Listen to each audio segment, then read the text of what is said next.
Welcome to the first annual joint meeting that's co-sponsored by the UCSF School of Nursing and the UCSF School of Medicine, Department of Psychiatry and Behavioral Sciences with the support of the United Health Group.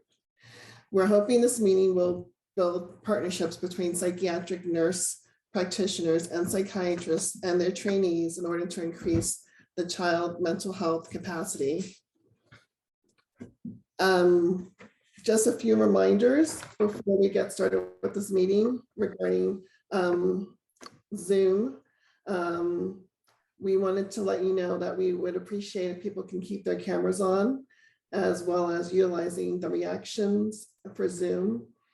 And then the chat will be open throughout the meeting. And we're very excited to get your feedback, any comments and questions you may have. We understand that people need breaks from Zoom. And so we definitely encourage brief breaks outside of the scheduled breaks that we have for you today. And if you're not participating, speaking and making a comment, please keep your Zoom on mute. We're planning to wrap this great meeting up for you by 1 o'clock today. And let me run through the agenda. So we're going to be starting with some welcomes and also talk to you about the different awardees that we have for the United Health Group. We're going to have 2 different breakout rooms where we get to speak more in intimate setting about our discussion topics, which I'll share with you later. And we have 2 brief breaks today for 5 minutes, although as I mentioned, feel free to take other breaks if needed. Our presentation today is going to be about the scope of practice for psychiatric mental health nurse practitioners, current state and future updates. And then we're going to be having a discussion from a panel of child mental health leaders from various community organizations around the Bay Area later on around 11:30.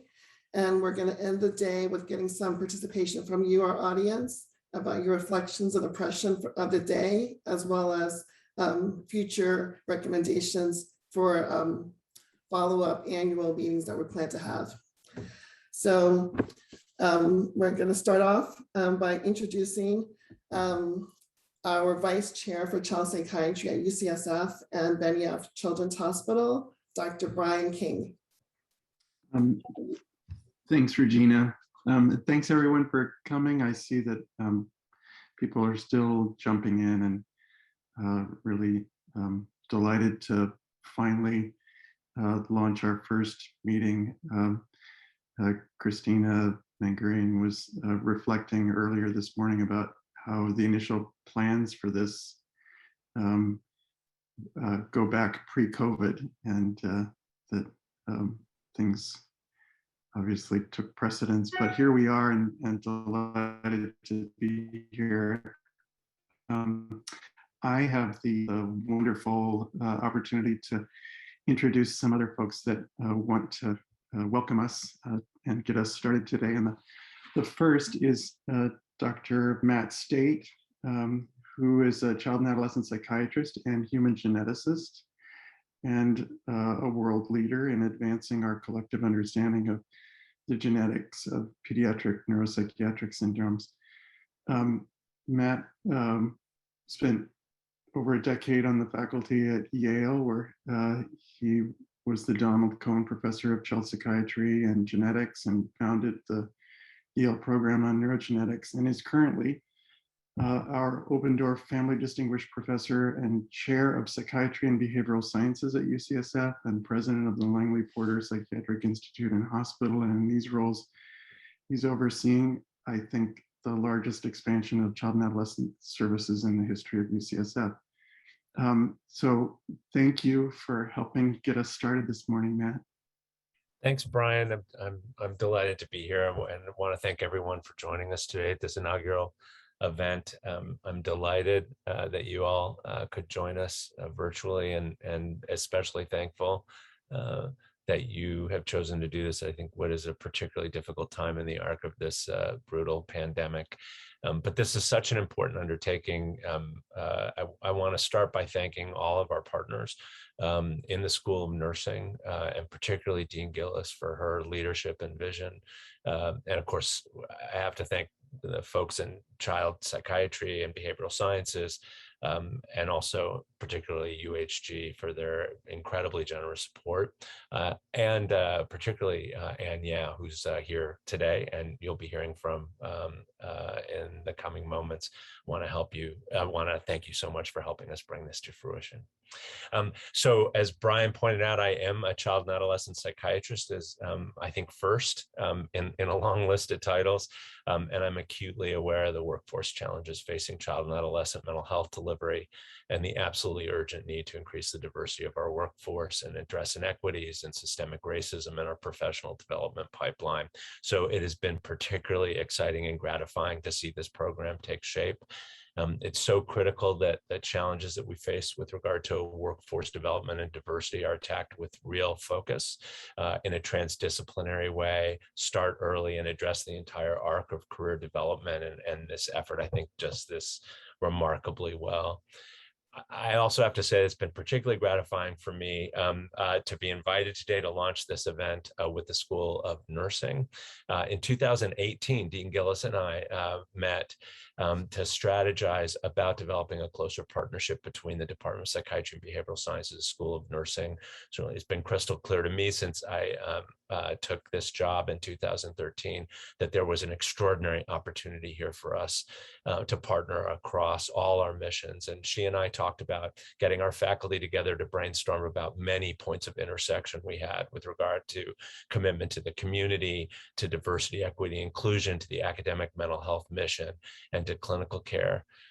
So with the help and support of UHG, this partnership to advance diversity in the mental health workforce has really now become a keystone of this tremendously important partnership.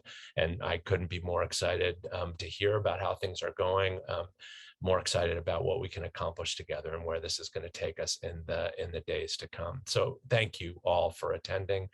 Having a sustained dialogue across disciplines and with our partners and allies within the institution and in the community is going to be the key to our collective success. Thanks all. Brian, I'm going to turn it back over to you. Thanks, Matt. Thank you so much. You've already teed up our delight in welcoming the UCSF School of Nursing Dean and Professor Catherine Gillis, who's an academic leader with a career that's focused on developing institutions, helping them to make their maximum contribution to the members and society, frankly. Dean Gillis has led the schools of nursing at Yale and Duke universities in the capacity of dean and vice chancellor, respectively. And under her leadership, both schools expanded the size and quality of the faculty, staff, student body, and quality of the academic programs. And clearly, the UCSF School of Nursing is perfectly positioned to help move forward the goals of the UHG program here.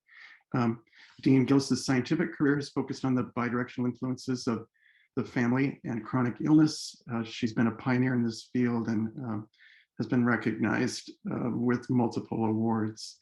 I think one of the added fun facts regarding Dean Gillis is that she has a master's in psychiatric mental health nursing, which she received from the Catholic University of America, as well as a postmaster's certificate in primary care at the University of Rochester. And it is an absolute pleasure to welcome Dean Gillis this morning.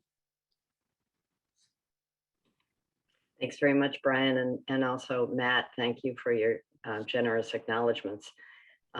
In a world where there are many more opportunities than we can all take advantage of, it's wonderful to know that we have opportunities, and every once in a while we have a partner such as United that can help us push to the front a priority that we think is particularly important. I'm pleased to be here with you today and apologize for arriving a little bit late. We had an old link apparently to the meeting, so thanks to those of you who helped me to get in. In addition to what Matt has already said, I want to point out that our partnership is important and our commitment as a public institution to the development of a workforce that is sorely needed in the state of California is also a very high priority for us. In addition to this initiative, our faculty have been working collaboratively with UC Davis and UCLA to put together a postmaster's program to prepare behavioral health nurse practitioners across the state. This is something that hasn't been done before. We have enrolled a couple of cohorts now, and our goal is to put together 300 master's prepared psychiatric nurse practitioners for behavioral health within the next 4 years. So this is the UHG initiative is really important to us because it focuses on a critical group, but it's part of a suite of commitments that we're making to try to advance behavioral health in the state of California. My background in psychiatry and primary care has been acknowledged, and my interest in the family has been acknowledged. So I'd like to offer a personal anecdote. In the months of late November into the Christmas holiday, my 3 grandchildren were all working in online school. I took the month off because their parents were pretty exhausted, and I had the ability to put them into a room in my home where we could create a little schoolhouse. We made flashcards for 5-year-old Maya. 7-year-old Park was in 1st grade online, and every other class involved shaking out the wiggles. And 9-year-old Amelie, who had her own headset and is a very focused and high-achieving kid, was perfectly content to be online and to learn about computers with her friends. And they found some new ways to interact. But one of the most memorable experiences I had in sitting with and facilitating these children during just 4 weeks of the pandemic experience was a time when the 1st grade teacher, who was quite remarkable for her ability to be upbeat and affirming and responsive to students, which frankly, as a college teacher, gave me insights into things that we could do that are more helpful to our students than we often do. But in this 1st grade classroom, one of the children was having a difficult time dealing with some of the technology. And the teacher asked, well, is there somebody there who can help you?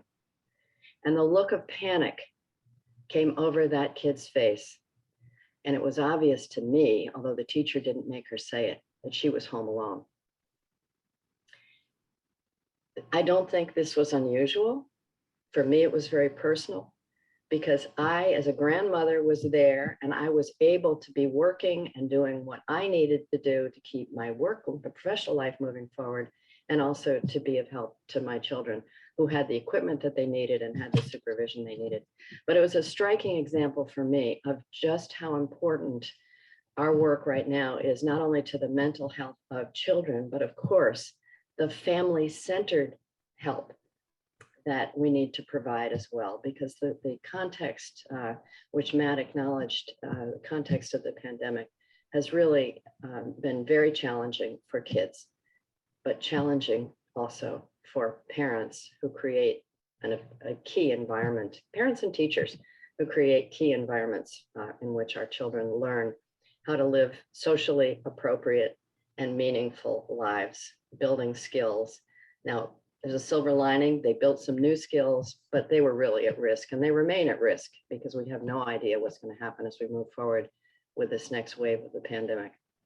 I leave you with my good wishes and my strong support for our work as we continue to try to create the opportunities for kids and their families to grow up together, healthy and loving, productive members of society. And I offer a final thank you to the United Health Group for your support of this initiative.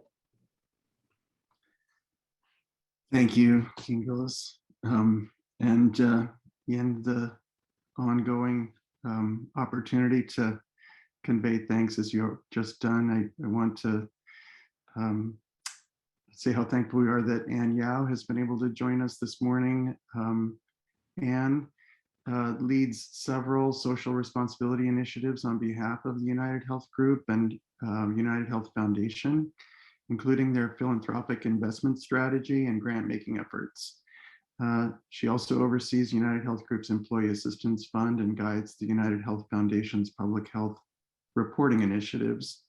And joined United Health Group in 2010 and has served in a number of health policy roles across the company. And prior to joining UHG, and spent several years as a management consultant with Booz Allen Hamilton and American Management Systems.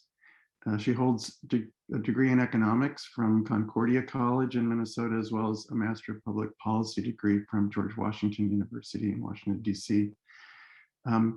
Thank you for your support of our program, Ann, and for being with us this morning.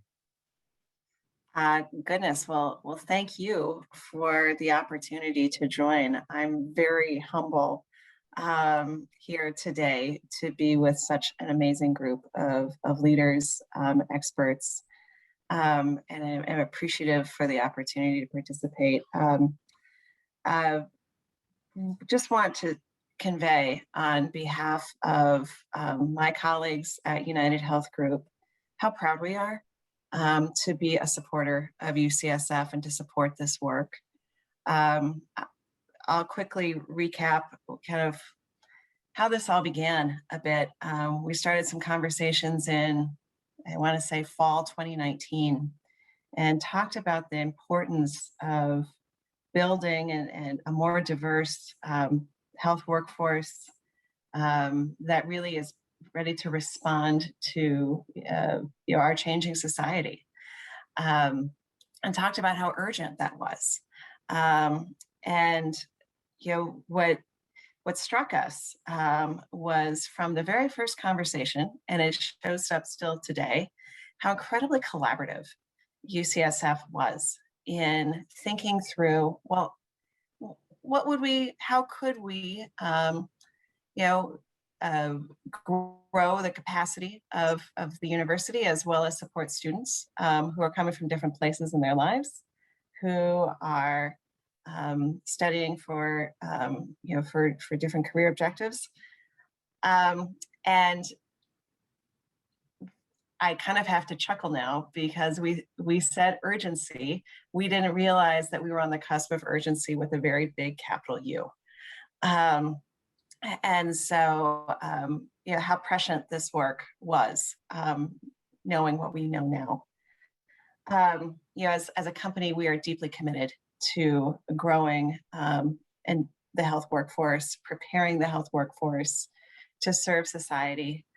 We see that as key for the healthcare system to work better and for people, all people, to live healthier lives. And Dean Gillis, I'll close with one thing. I appreciate what you shared on a personal note.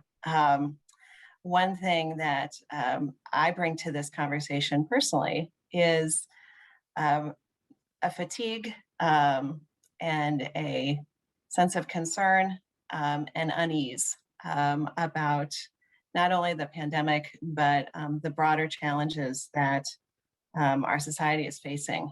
But what I find so inspiring about this discussion today, which I know was a long time coming for us to have this meeting, and beyond that, all the work that has been underway, for many, many months, is to the excitement and enthusiasm about the ripple effect that is being created through this work, and knowing that sending forth into the world more people who are prepared to address these really big societal challenges that Dr. State you highlighted around COVID, around deep systemic inequities, and so many other challenges. And to see that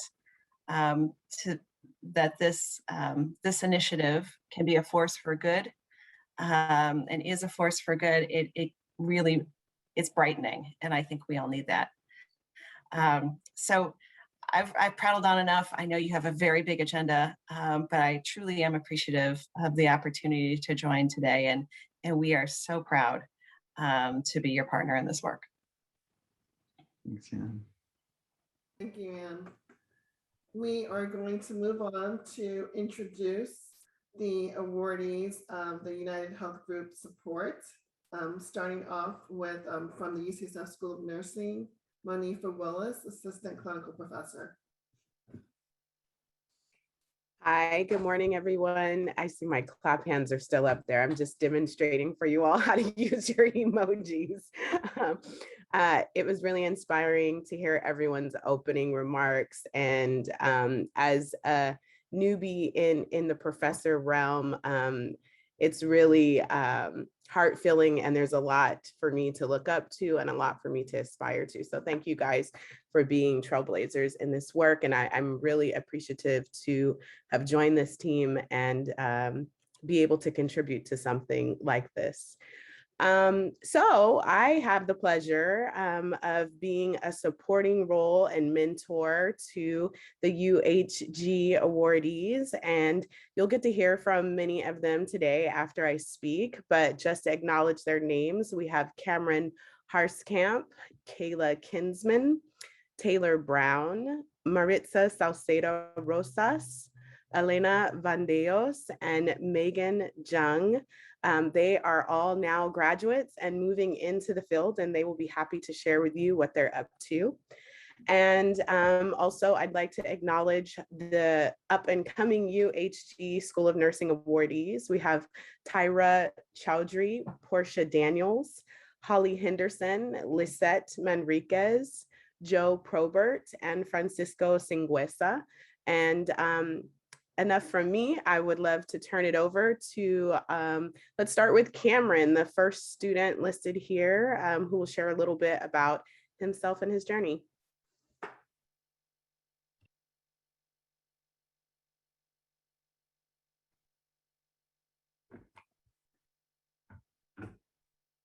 If Cameron's not here, then we'll ease on down the road to Kayla Kinsman. Yeah, I was here. It took me a Oh, moment. there you go. I just have to have patience on Cameron. Thank you.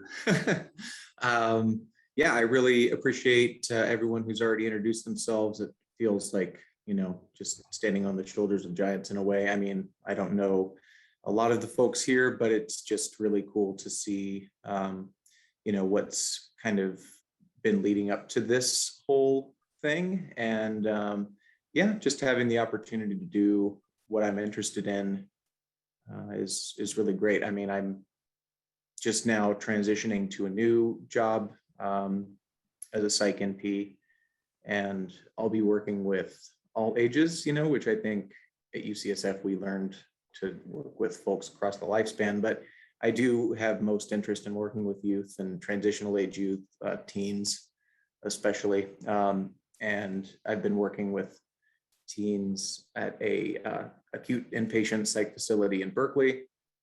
So I've really kind of been looking to continue along with that, but not so much in the acute environment, because I've never really worked in outpatient or primary care, you know, urgent care, any of those settings. So really fortunate that I was able to get this new position where I'll be working with you know, young kids, teens, transitional age youth. It's in Santa Cruz, so I'm guessing there's going to be students, UC Santa Cruz students, which is where I went to my undergrad. So very excited to be going back there, and hopefully we'll be able to do some teaching. There's another UCSF grad who works at this facility, at this other primary care facility, and he's been already kind of working towards having some students there from UCSF. So I think getting students in where I can maybe precept is going to be really cool. Although the idea of precepting at this point is pretty scary because it's such a new thing for me to even be working as an NP. So with that, I'll pass to Taylor. Thanks.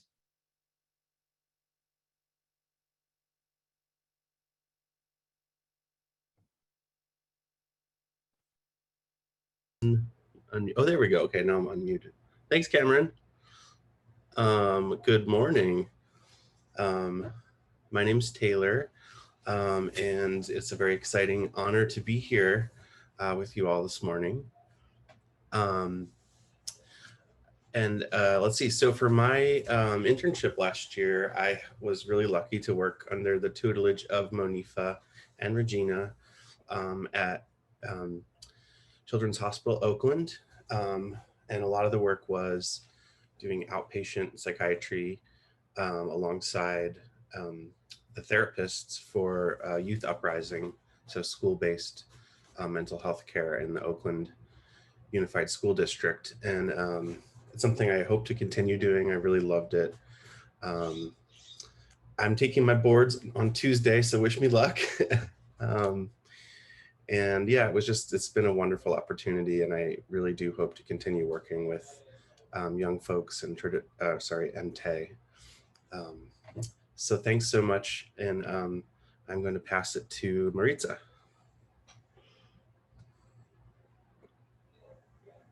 Hi. I'm sorry, I don't see myself, so can people hear me? Yes. Yep. Okay, thank you so much. I just wanted to clarify that. So my name is Maritza, as Taylor mentioned, and let's see, a little bit about myself. So in terms of my placement, last year I spent a good year with working in Marin County, actually, in their behavioral health department, which it was a really cool experience. One, I'm very familiar with the setting because I used to work in Marin County. So I was very familiar with this facility before entering into the program. But it was really cool just working with adults and youth. I worked with a child psychiatrist as well for a little bit. In terms of where I'm gonna go now, I think I'm looking for something similar in terms of what I was doing before, which was in a community clinic, doing outpatient, working for the underserved community, using my bilingual skills, hopefully. Probably I've always imagined myself doing a full range from 0 to 100. So hopefully that will work out. So that's just a little bit about myself. And I will pass it to Elena. Thank you.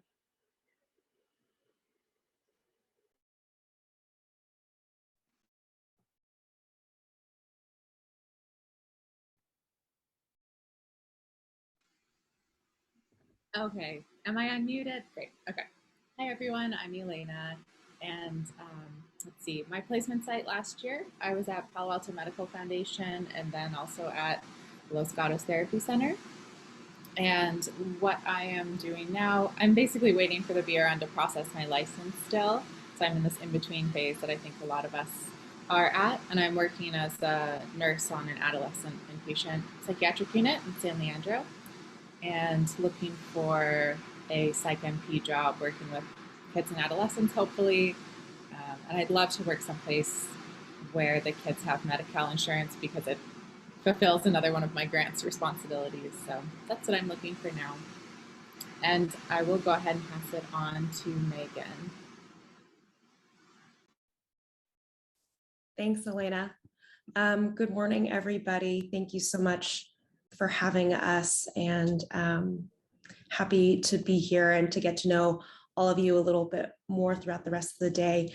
My name is Megan Jung, and in the last year as a UHG recipient, I had the opportunity to be in several different placements, one of which was at the Center for Youth Wellness, where they partner with a pediatric primary care clinic in the Bayview to provide outpatient psychiatric care. I was also had two roles at UCSF Benioff Children's. And one of them was doing triage for the behavioral crisis aftercare program, linking up young people and families to community-based mental health services, after presenting to the ER with a behavioral health concern, and then also carrying out a Zoom-based DBT skills group for teens out of the school-based clinics in McClymonds High and also Castlemont High, both in Oakland. And lastly, I was also, similar to Elena at Los Gatos Therapy Center, doing both outpatient individual psychiatry care and also IOP groups for teens and young adults. And so looking forward to the future, also waiting for the BRN to formally give us our licenses, but it is really nice to see the NP after my name there on the screen. I'm staying in San Francisco, and I have been interviewing. I don't want to jinx anything, but I hope to say that I will be very soon be serving youth and families in the Bay Area in an outpatient setting in psychiatry, and interested in a whole lot of different things, different clinical populations, settings, teaching. So I hope to get a lot of those experiences over my career, but definitely focusing on developing my clinical skills for the near future. So I think I am the last of the recipients. Just want to say also thank you so much on behalf of School of Nursing to UHG. I did have the pleasure of meeting some of you, Anne, earlier before, so thank you. And I think I should turn it over to Regina or Monifa. Regina. Thank you. Yep. So the next group of awardees will be introduced by Christina Mangurian. She is the Vice Chair for Diversity and Health Equity at UCSF Department of Psychiatry and Behavioral Sciences.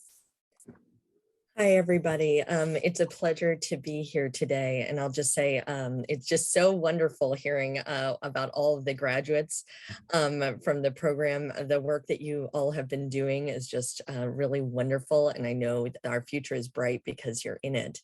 And I get the pleasure to talk about the Public Psychiatry Fellowship. So I'm actually going to put this in here so people have the link to the UCSF Public Psychiatry Fellowship, which is entering its 10th year. And Brian knows this from our early discussions, as does Anne. One of my dreams for a long time had been to expand the fellowship to child psychiatrists. This is a fellowship that's aimed at helping psychiatrists who have graduated from the residency build skills that they need to be leaders within the public mental health sector. And it's in its 10th year now. So this was the perfect time as we were able to do this expansion. So I'm getting the opportunity to introduce you to two of our UHG fellows that just graduated in 2021. And then I'll introduce the other one that's here now. So I'll start with Dr. Chuan-Mei Lee. Chuan-Mei, are you here? Hi, everyone. My name is Chuan-Mei, and I was so pleased to be able to do the UCSF Public Psychiatry Fellowship. I learned so much last year. My project was on adolescent depression and screening in pediatric primary care. And I'm continuing to do that project this year, trying to build a online remote way to do collaborative care so that adolescents can have access to psychiatry and depression treatment in primary care through a KL2 award. So very pleased to be at work. And I placement at UCSF Benioff Children's Hospital, Oakland, as an assistant professor in the department. I'll pass it to Michael. Michael Politis, are you there right now? Yep. Yeah, I am here. Hi. Yeah, I'm Michael Politis. I'm a child and adolescent psychiatrist, and I also see adults. I did this fellowship upon my first year of working after training. And so I was able to, the things I learned in the didactics, I was also able to learn through experience, which was really nice and reinforcing for the material. But so my project focused on comparing suspected child maltreatment reports pre-COVID shelter in place to during the COVID shelter in place. And it's actually a project I'm still working on because the pandemic is still happening. And so there's still new data available. So let's see. Yeah, I think that's it. Thank you. Thank you so much, Mike. So Mike's actually based in foster care mental health within the city of San Francisco. And so just to clarify, all the fellows are placed basically 4 days a week within one of the community settings, and then 1 day a week work getting didactics and then work on these capstone projects. And so now I'll get to introduce our fellow from this year, Dr. Stacey Collins. Good morning, everyone. I'm Stacey Collins. So I am a recent graduate from UCSF, the Child and Adolescent Psychiatry Fellowship, and I joined the Public Psychiatry Fellowship this year as a new EPH employee. I'm also based at a foster care mental health. So I'm just really grateful for the opportunity to be a part of the fellowship, to have the opportunity to learn things that I know will really serve me well in my career moving forward and my patients as well. So I'm taking just a brief break post-graduation, but I'm really excited to get started in the next couple of weeks. Thank you so much, Stacey. And then I have the pleasure of introducing another fellow. No, this is a separate program. So the UCSF Public Psychiatry Fellowship is a year-long program. And then there's actually a lighter touch program that I have in partnership with the County of San Francisco for early career psychiatrists who are working there and meet a little bit less frequently than I do with the fellows. And this year I've had the pleasure of working with one of our fantastic child psychiatrists, Dr. Ning Zhou. Ning, are you here? Yes, I am here. Thank you so much, Christina. It's great to hear about everyone's introductions, and thank you for having me here. I work in a few different settings. One is a clinic for queer and trans youth called Dimensions, also a primary care clinic called Castro Mission Health Center, and then a specialty mental health clinic called Chinatown North Beach. And then my project, so I have a big interest in working with transgender and non-binary youth, and I've been noticing a disparity, especially among intersections of race, ethnicity, and especially in other languages. So my project is looking at Mandarin speaking transgender and non-binary individuals, and looking at language use as well, and also healthcare experiences, and trying to better understand the disparities and how we can address those disparities with the idea of developing a training for our clinic staff to be better about collecting data about sexual orientation and gender identity, and hopefully being able to share that with other folks who work with Asian American, trans, and sexual and gender minority patients. So thank you. Excellent. Thank you so much, Ning. I'm very proud of all of these fellows and all the work that they've done. I now get the pleasure to actually introduce one of my partners in crime in this, the wonderful Dr. Caitlin Costello, who's going to get to introduce our next fellow. So Dr. Costello is an associate professor and director of the UCSF Child and Adolescent Program, and she's also the medical director at Langley Porter for Child and Adolescent Outpatient Services, and she'll introduce our current fast track fellow. Thanks, Christina. So we've been very excited that some of our graduates have had the opportunity to do the Public Psychiatry Fellowship, including May and Stacey. And we are delighted that this academic year, for the first time, people can do the Public Psychiatry Fellowship during their 2 year. And many, many thanks to Christina for making that happen in her partnership and for being so welcoming. This is the first step towards the official public psychiatry track within the Child Fellowship, to which we are hoping to match our first fellow to start in July 2022. And many thanks to Sean May for all of her work establishing that track. Our first CAP 2 doing the Public Psychiatry Fellowship during the CAP 2 year is Emily Asher. Good morning, all. Thank you for organizing all of this. I'm Emily Asher. I'm a second-year child psychiatry fellow, as you just heard. My site this year is at Family Mosaic Project, which I'm just getting to learn about. And everybody in Public Psychiatry Fellowship does a project, but mine is to be determined. I really like working with kids with very severe mental illness. So Family Mosaic Project, which helps support that population, is a really good fit. Yeah, I'm thrilled to be sort of the inaugural fellow for this. It's going to be, I don't think I necessarily would have gone in the track of public psychiatry had this fellowship not been there. I have a background in administration, but this is sort of gives me a way to do really important work. Also, this meeting is really neat because I've worked with Elena and Megan and all of these other people, but not in the same setting. So thank you so much. Thank you, Emily. So we have arrived at the time for our first break. So let's say everyone is able to come back by 9:50. You actually get 6 minutes, an extra minute. So we'll see you guys all at 9:50. Thank you. Okay, welcome back, everyone. So we are going to move now to our first breakout room.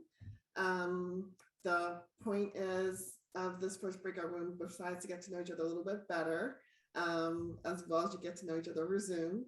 Also, we want to talk about ways and ideas people have about recruiting a diverse workforce in child mental health.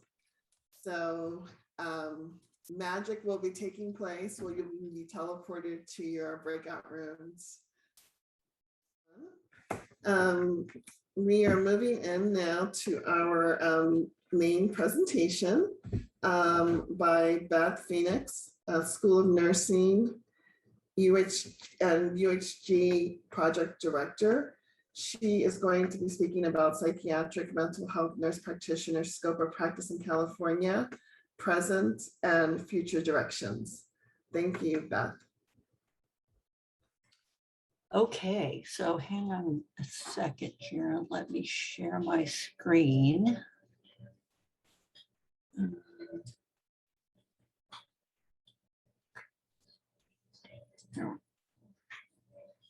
Okay, so hopefully,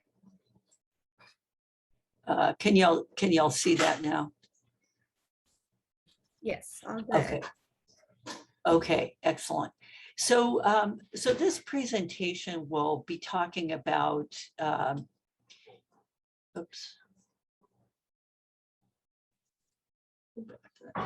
we'll be talking about some legislation that was recently passed that will create opportunities for more collegial collaboration between nurse practitioners and physicians.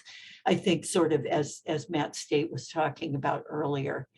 And I put my email address on the slide since I maintain an email list of UCSF psychiatric nurse practitioner graduates that is a highly effective and free way to recruit well-qualified psych NPs. So any of you who are, employers who want to email me job announcements, I'm happy to send them out. So objectives are to kind of talk about the current state of NP scope of practice regulation in California, and then talk about how that's impacted how psychiatric nurse practitioners are used in public mental health. And then to talk about this new legislation and changes that will take place when it goes into effect in January of 2023, sorry.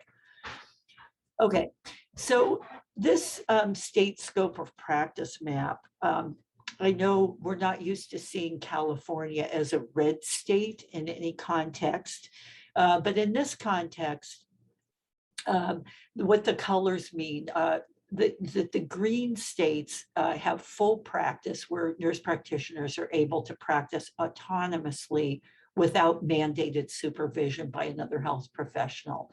And this is the model that's recommended by the National Academy of Medicine and the National Council of State Boards of Nursing. In the yellow reduced practice states, there's some element of nurse practitioner practice that's restricted. And then the red states that have restricted practice, state practice and licensure laws restrict the ability of nurse practitioners to engage in at least one element of nurse practitioner practice. And state law requires career-long supervision, delegation, or team management by another health provider. So I think we can kind of see that California is a little bit of an outlier in terms of the Western US states, in terms of the limits that it puts on nurse practitioner practice. So in what, the current state of nurse practitioner practice is that the role includes all these functions that are described on the slide that were previously considered the practice of medicine. So diagnosing, prescribing, and other methods of treatment. And under our current law, physician supervision in the form of what's called standardized procedures are required for the nurse practitioner to engage in these particular role functions. So standardized procedures, which kind of sounds like it's sort of a cookbook recipe for what you're supposed to do in any given situation, and which I think did kind of start out that way, are referred to in other states by different terms, such as a collaborative practice agreement. But they're written documents that specify the conditions under which a nurse practitioner and their supervising physician will collaborate in a specific healthcare agency. So it's a written document. There's a list of components that need to be included in a standardized procedure. And it specifies things like circumstances under which the collaborating physician will be notified immediately, that the supervising physician must be available by phone whenever the nurse practitioner is seeing patients. And it limits the number of nurse practitioners that a physician can supervise. So some of the nurse practitioners are a bit of a later arrival to the behavioral health team. They've been used in primary care for many, many years. That's kind of where the role started. But particularly in California, which has an unusually low proportion of nurse practitioners or advanced practice nurses overall to population, it's been less common to have psychiatric nurse practitioners working in mental health. So I'm going to talk a little bit about some research that Susan Chapman and I did about 6 years ago in 5 county mental health systems in California. And I think one of the things we found, you'd like to think that regulations bring order, but when they're really confusing, which some of the regulations about nurse practitioner practice are, they can't actually produce the opposite. And I think the standardized procedures is an example of the kind of unclear language that's used in the Nurse Practice Act that kind of sounds like something that's not. And so So I think because agency leadership often has had a bit of a hard time kind of sorting out, and also the language in the California nurse practitioner regulations is really oriented toward nurse practitioners in a primary care role and not so much in acute or psychiatric roles. So it's a little bit hard to figure out how it applies to psychiatric settings.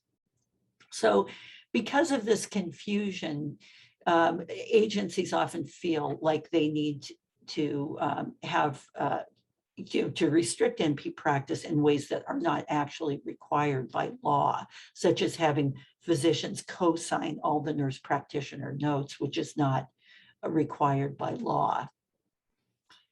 And then psychiatrists often have concerns about their own liability in supervising nurse practitioners, and may believe that things like that the nurse practitioner is practicing under their license, or that they are legally liable for the actions of a nurse practitioner, which is not true.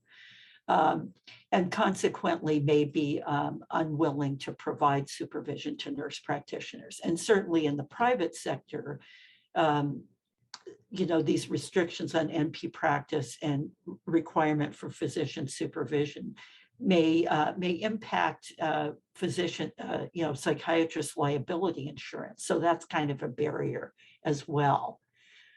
Also, we found that there was quite a bit of variability in what type of supervision and how often it occurred, from quite frequent and collaborative to basically none. So I think this is kind of the current, or at least the recent state of the impact of our current nurse practitioner regulation on public mental health settings. And I think this is important because we are in a situation of scarcity. I mean, because there is such a shortage of behavioral health providers whose scope of practice includes pharmacological treatment and some other services that are very important. It's really important to maximize the use of these scarce human resources to increase access to care. And in this HRSA map here, the dark blue areas are the ones of the most severe shortage.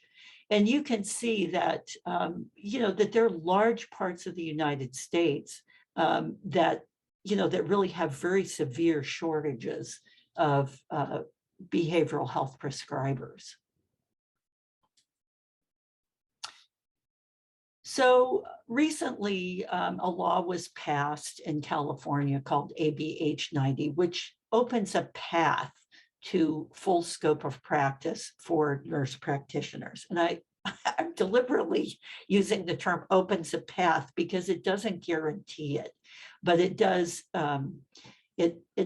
provide a pathway for nurse practitioners who wish to have full scope of practice to obtain it.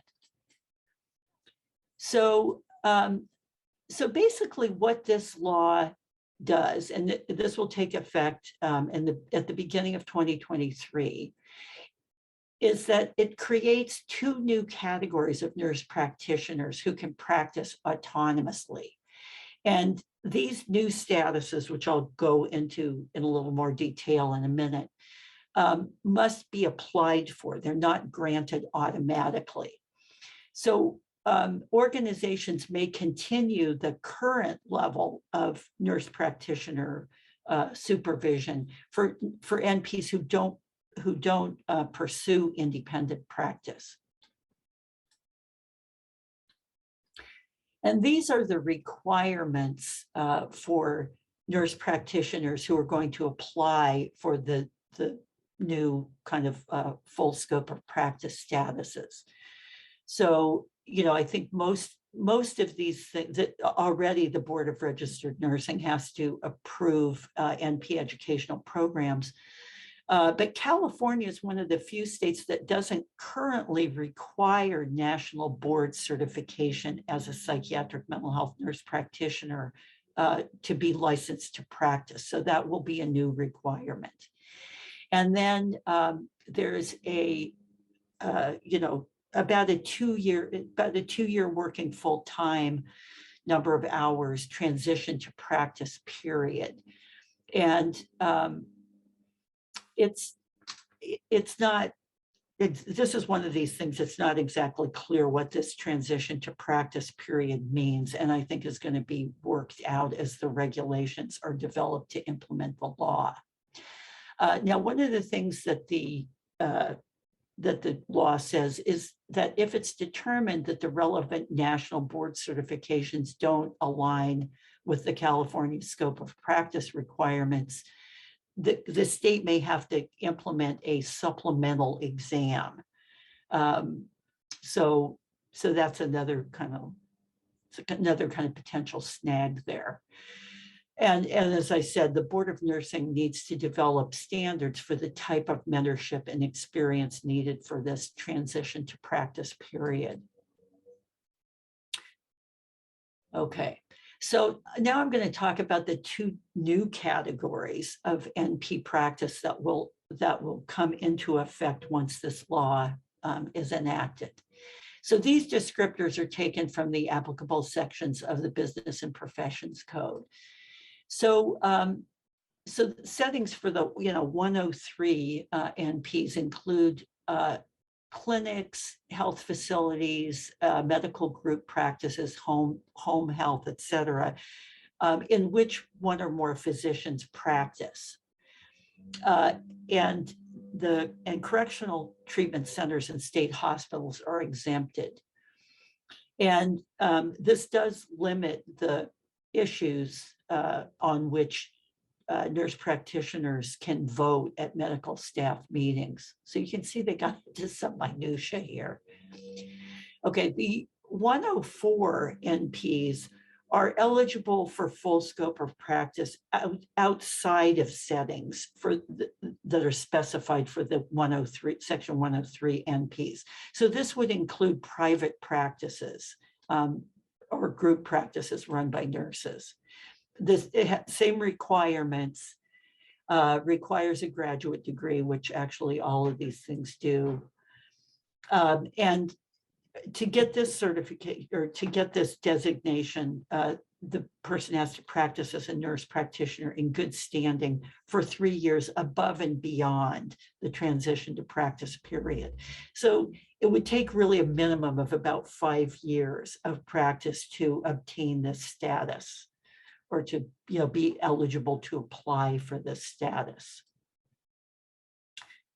And if the applicant has a doctor of nursing practice degree, it's possible that these lengths of practice requirements might be lowered because DNP programs require more hours of clinical training.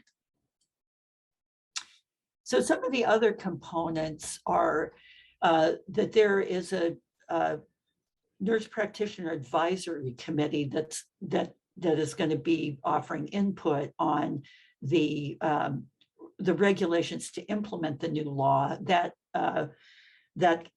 committee has been formed. It has nurse practitioners, physicians, public members, and one of our UCSF psychiatric nurse practitioner graduates is on that advisory committee. Nurse practitioners must inform patients verbally that they're not physicians. And I'm not exactly sure what this, I got this off of a physician website, what this doctor thing means, but I think it refers to this, concern that, that nurse practitioners with doctorate degrees are clearly distinguished from physicians because it is a different profession. It's different, different type of training. A notice has to be posted that nurse practitioners are regulated by the Board of Registered Nursing in case there's, reports need to be made. And the nurse practitioner has to have a plan for consultation or referral for complicated or emergent situations. So that's not that different from the current regulations. So some of the things that are not yet clear about what's, the implementation of this are, are listed on this slide. And I put the little devil on this slide because, as we all know, the devil is in the details, and there are a lot of details to be worked out. So I think one of the things that needs to be worked out is who supervises the nurse practitioner during this transition to practice period. Will that be required to be a physician, or can it be a nurse practitioner who already has autonomous practice? That has not been clarified. And then for nurse practitioners who've been in practice for a long time, who've met the kind of time requirements for practice, how will they establish that they've met the requirements for transition to practice and are in good standing? And I think a big issue is going to be how, because this regulation is quite complex, how is education for different stakeholder groups going to be rolled out? For nurse practitioners, for physicians, for agency leadership, for regulators, because I think you've gotten a bit of a flavor of how confusing this might be. So how are we going to make the people who need to know aware of the requirements of these new regulations? So that's pretty much it for my presentation. So I don't know, Regina, how much time we have for questions? We have time for questions. We have about 10 minutes for questions. Does anyone have any questions that they want to say out loud and unmute themselves, or put in the chat? Oh, Brian King. Brian, did you have a question? I need to unmute myself so you can actually hear the question. So thank you, Beth, for a great overview. Really appreciate seeing that all laid out. And I guess the question that I have relates to this question that you're posing at the end around supervision. And it struck me that if there's no liability associated with the role of the physician supervising a practice,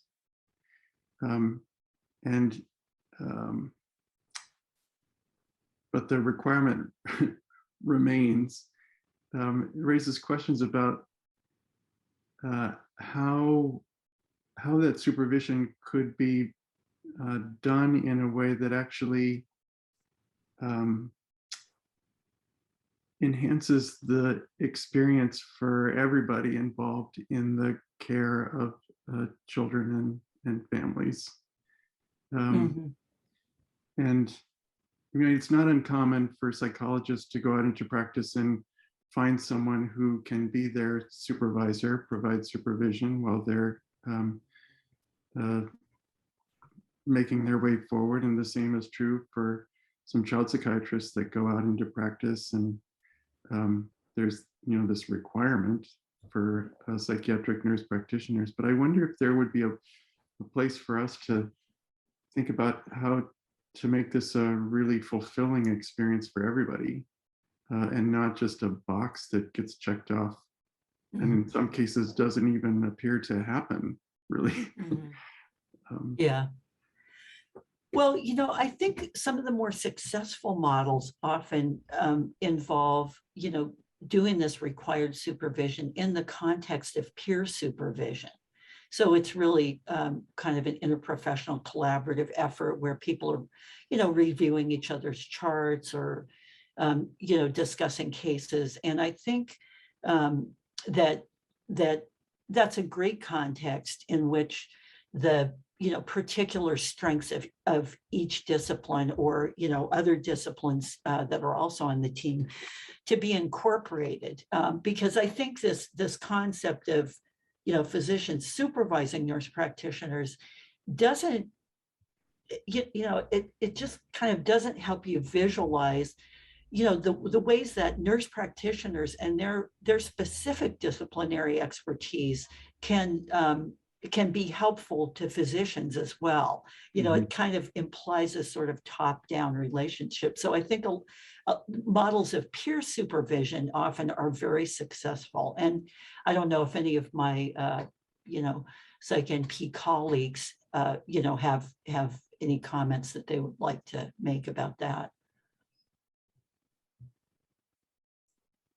Any comments? Anyone want to raise your hand to be unmuted? For running the NPs. Yeah. Oh, okay, Monifa and then Matt.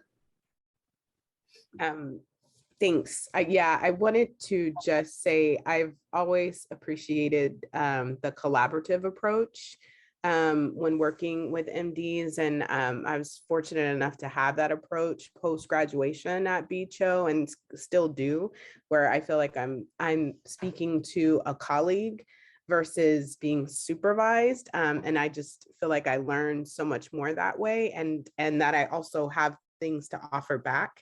So it kind of gives me a place and role and empowers me to kind of explore and be the best that I can be myself, so that I have something to give back. So I'm not just walking into a room waiting to receive, or hey, teach me. It puts me in a fair walking position and encourages me to kind of expand my own knowledge on my own as well. Thank you. Matt, and then Ning. Thanks, Regina. I just wanted to appreciate Beth's presentation, and also say in psychiatric mental health, I think because of the model of psychiatric supervision, we may not have as many growing pains as other disciplines with these new laws, because we acknowledge this sort of peer support across disciplines that happens. And we're very used to working collaboratively, not just physicians and nurses and physicians and nurse practitioners, but all different kinds of licensed therapists as well.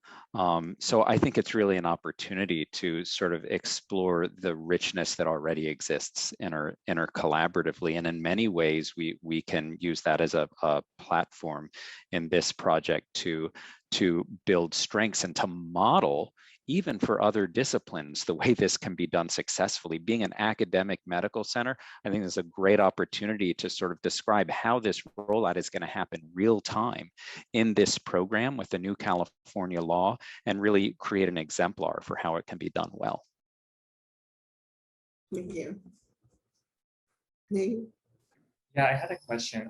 Beth, you had mentioned in your presentation that there's a misconception by physicians that supervising an NP would not take on liability, and that was always kind of my understanding. So can you clarify what the situation is, and how does it come about that physicians would not be taking on additional liability by supervising NPs? So I guess I need to qualify that a little bit. As long as the nurse practitioner is practicing within their legally defined scope of practice, the physician is not liable for that. The only circumstances under which a physician might be liable for the action of a nurse practitioner is if they knew about something that the nurse practitioner did that was potentially an opening for liability and didn't do anything about it. But so that is kind of the only circumstance under which there might be a problem. Is that helpful?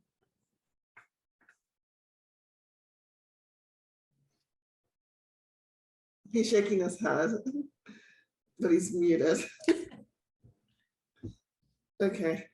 If there aren't any other comments, we actually are going to change things up a little bit and go into our next break room where we can speak in a smaller group more about interactions with nurse practitioners and psychiatrists and what current experience people have had and how they see the collaboration in the future.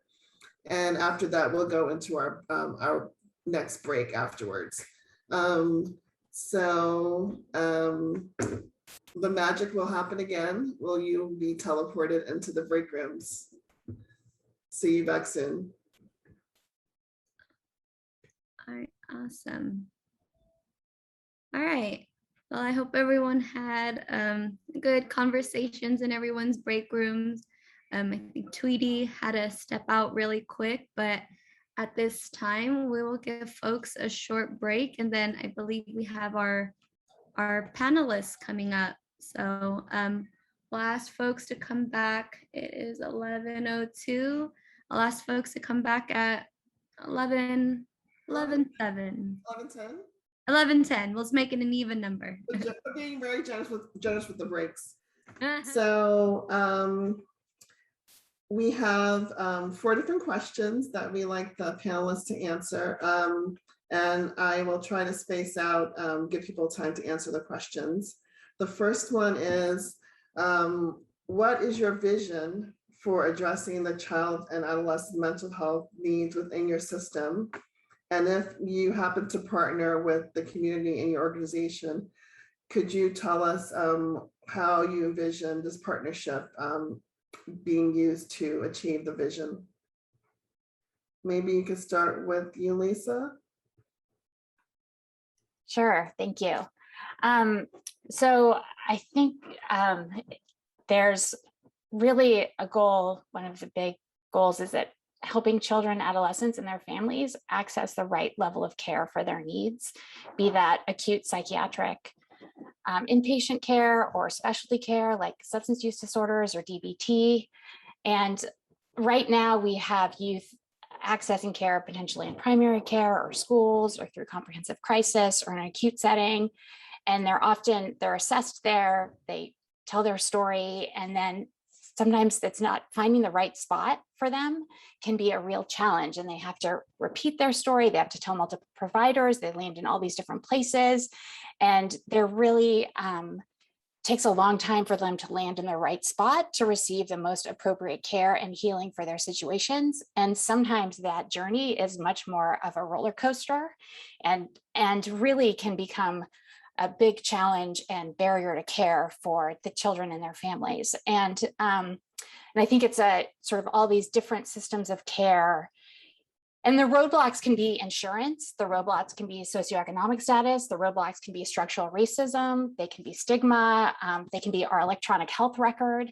There are many, many challenges to getting kids to the right spot, kids and families. So I think really my vision, if I could have one, would be that we have the full continuity of care for kids and families in San Francisco, and that wherever they land, they get to that right spot as smoothly as possible, and that language isn't a barrier, insurance isn't a barrier, and that they can develop a healing relationship and we can have better outcomes. I mean, we just have so many challenges and so many kids suffering because we can't get them to the right level of care, and we feel about it throughout the system. And so I think, and partnerships are a key part of this. Our partnerships with UCSF, and I'm hoping to develop some, access to specialty care and getting the acute services. I think partnerships with community-based organizations. Lynn is here. Edgewood is a huge partner for us in terms of getting kids with their crisis stabilization unit, the residential treatment, the hospital diversion, the community-based organizations that are reaching out to the schools, and just ensuring that in each of the communities we have trying to ensure that the programs that we have doing outreach can provide the same access to services that that a child or family walking into one of our clinics can access. So I think that would be my ultimate vision. Dream high, dream. Dream high, yes. Stephen, same question. So, my career has mostly been built around early intervention related kinds of issues for children's mental health. And I think for me, it's been this issue that how we all talk about half of all mental health conditions starting by the age of 14. But in fact, we really have never created the upstream systems for early support that we need for young people in that way. And so before coming to Stanford 8 years ago, I worked for many years in New Mexico, mostly at the university there, did many years of work at the state level there in school-based health center, systems development, and really trying to do upstream school mental health services. Then became involved in early psychosis work and learned a lot from people in California while I was still in New Mexico about the value and importance of early intervention for early psychosis as well, but still was really interested in looking at other community-based models of early intervention, learned about other international models for doing that in integrated youth mental health care, and have been working on bringing those kinds of models to the United States and California. We've started this program called Alcove in Santa Clara County. It's going to be piloted in other counties across the state, and we're very excited about that. But for me, the vision has really been, how do we build these upstream services? How do we build linkages from school mental health to integrated youth mental health to early psychosis programs to identify young people early in their process and link them to early services, so we're not having to wait for a crisis for young people to actually access a service that may not, as Lisa said, even be the service that they need. And so, that's really been the focus of my interest and vision.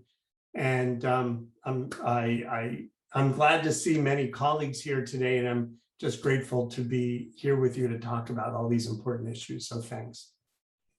Thank you. Amit? Yes. So, and I think we're going to have a lot of this today where we are going to be echoing what each other is saying. So I think there's a lot of similarity there in what I'm hearing. I guess the part in our system, we really are seeing, I think the vision had been, in some ways over time shifting from the models of, a visit at a clinic, kind of provider interaction, one time, one person, one individual, to really that more system-based approach. And I think we are excited right now in that we're seeing these kind of funding streams coming in for these partnerships, and starting really seen an uptick in this last year with our work with the schools and embedding clinicians in schools throughout our county, and having those partnerships really working better for us. Similarly with probation is another area where we really are seeing that kind of strength in partnership and really working together, jointly kind of matching our funding streams to provide residential placements and things like that for kids and adolescents that interact with those systems. So that's exciting. I think that has been the vision, is how can we really kind of integrate in those systems child welfare as well. And we're starting to see it. I think we are, one of the things that we notice is that those partnerships do, it's slower moving in some ways than when it's all in our own system, and just kind of some really big kind of bureaucratic hurdles to overcome. But I think we see that as being really worth it. And yeah, so that's what I would say. I think one more COVID related, I mean, obviously like everybody, we're seeing the changing of how we're doing our work, and it's in our system, at least, it's been interesting that whereas more on the adult side, we've the access to teleservices and phone services has really made things work better in a lot of ways and made access better. For children and families, we're finding that to be kind of clunkier, and finding that people aren't, the boundaries that have been loosened are making it somewhat more difficult in some ways to kind of keep things on track and keep our families and children actually engaged in treatment in some ways. So that's kind of a current struggle. I'll leave it there. Thank you. Thank you so much. Lynn?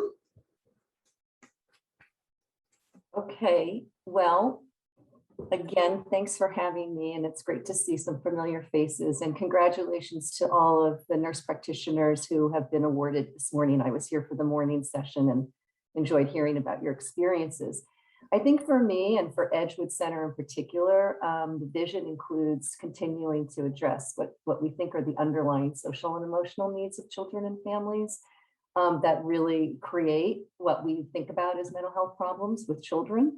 And sort of prevent families from succeeding. And so we talk a lot about what institutionalized trauma looks like at Edgewood, having just lived through some really serious allegations, of which we think we need to talk more about, both internally and externally in our community, in order to really heal. We're talking about economic disparity and racism that have, as you know, really ripple effects on entire communities. And I think as the lead trauma informed system of care nonprofit in San Francisco County, we have a deep commitment to addressing the profound impacts of generational trauma. And we really, the vision is to continue to promote resiliency and growth and healing. And what does that look like at Edgewood? I think, we really believe that as we're wounded in relationships, that's really how we heal. And not only individual relationships, but I think a lot of times the families we serve and those of us who are consumers of services in the system understand that we're also wounded by the systems that created services to help families and children to begin with, right? And so I think we think that children and adults really do best when they're connected mostly to people in communities who love them. And so I think that our providers would agree that a person-to-person connection and relationship work is really central to healing. And so the vision around, and here it is in a nutshell, providing really intergenerational family-focused services in the community where families really are.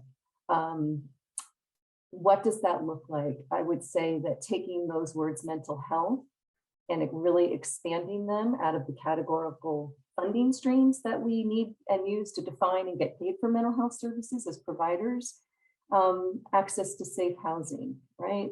Nutrition and ample food supplies in our communities for our children and families, safe schools and neighborhoods. I think that's the vision that I have at Edgewood, and our partnerships are certainly key to that. We have over 100 partnerships in many different communities, and they inform really how, when, and where we're able to provide services for the whole family, from little babies to older, elderly grandmas and grandpas who are providing kinship care, essential to keeping kids out of systems like probation and foster care. So the vision includes all of that. It's lofty, but I think with partnerships we can get there. Thank you. And lastly, Aurora. Hi, so I think I'm privileged to work in a system that is embedded in the community that we serve. We're located right on Fruitvale and right in the neighborhood, and so we're able to really provide services to our community. I think that in terms of my vision, I've always thought that for many of the youth and children and families that we serve, if we could provide safe housing, economic security, access to good food, and a working car, that kind of thing would go so far to alleviate some of the stressors that our families are under. So I think if I could rule the world, I would really work on primary prevention and working on some of those health and economic disparities, as well as institutional racism that really impact our families.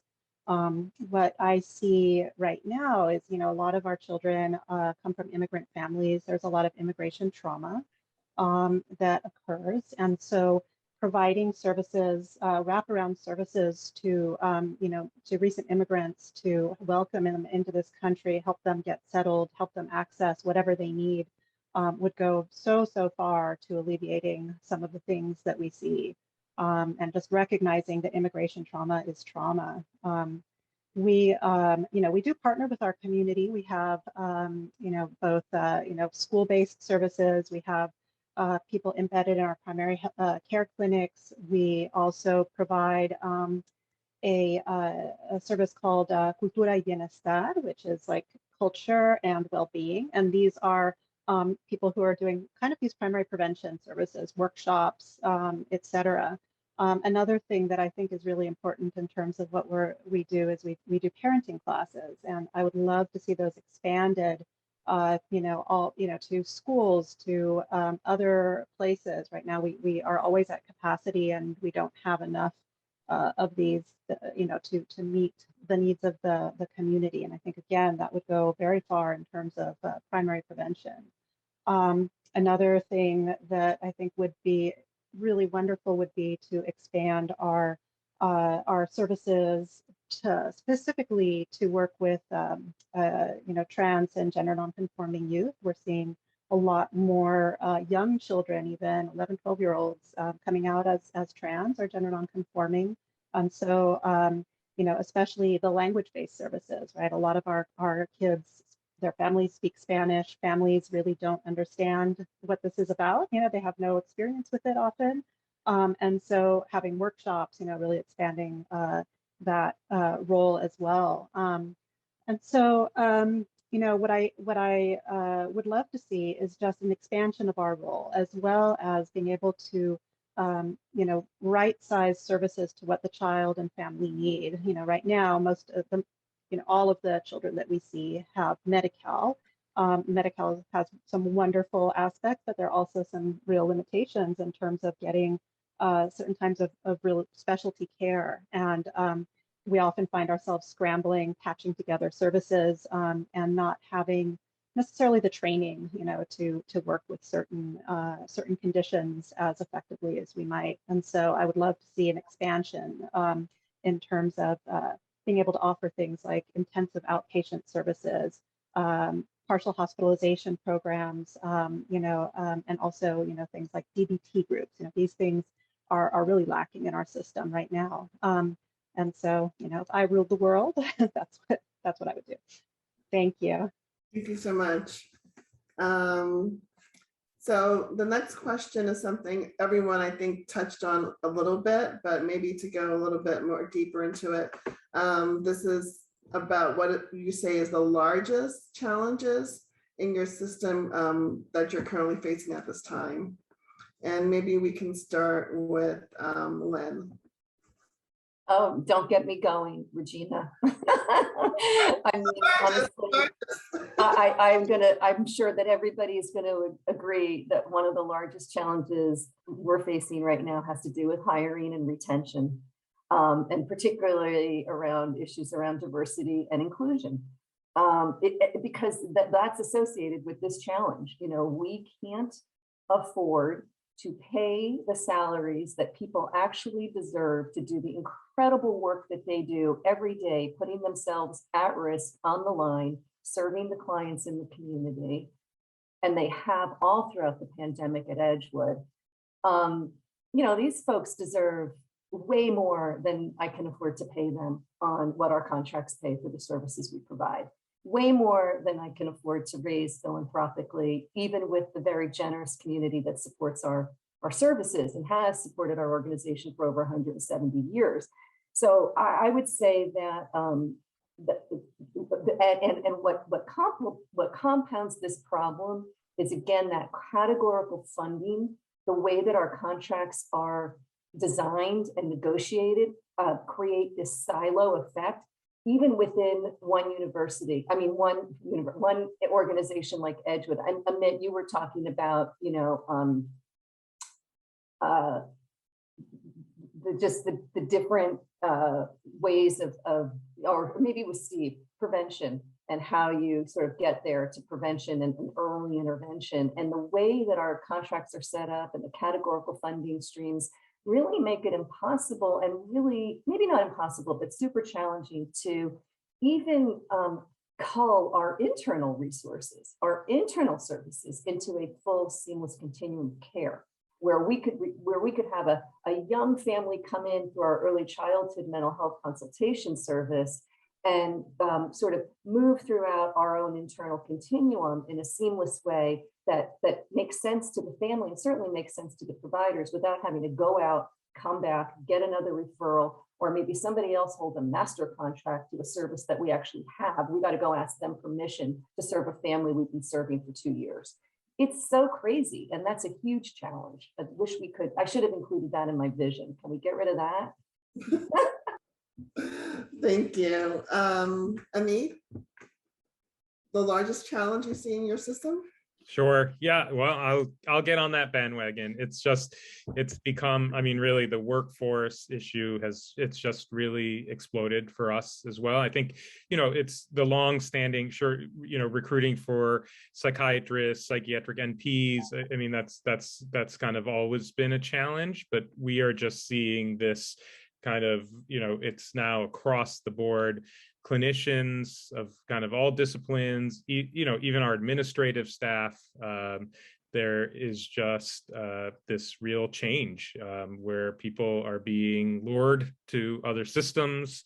There's large bonuses, signing bonuses, all kinds of incentives being offered, flexible work weeks, you know, and you know, those are harder things for us in a public system, it feels like, to be able to adapt to quickly.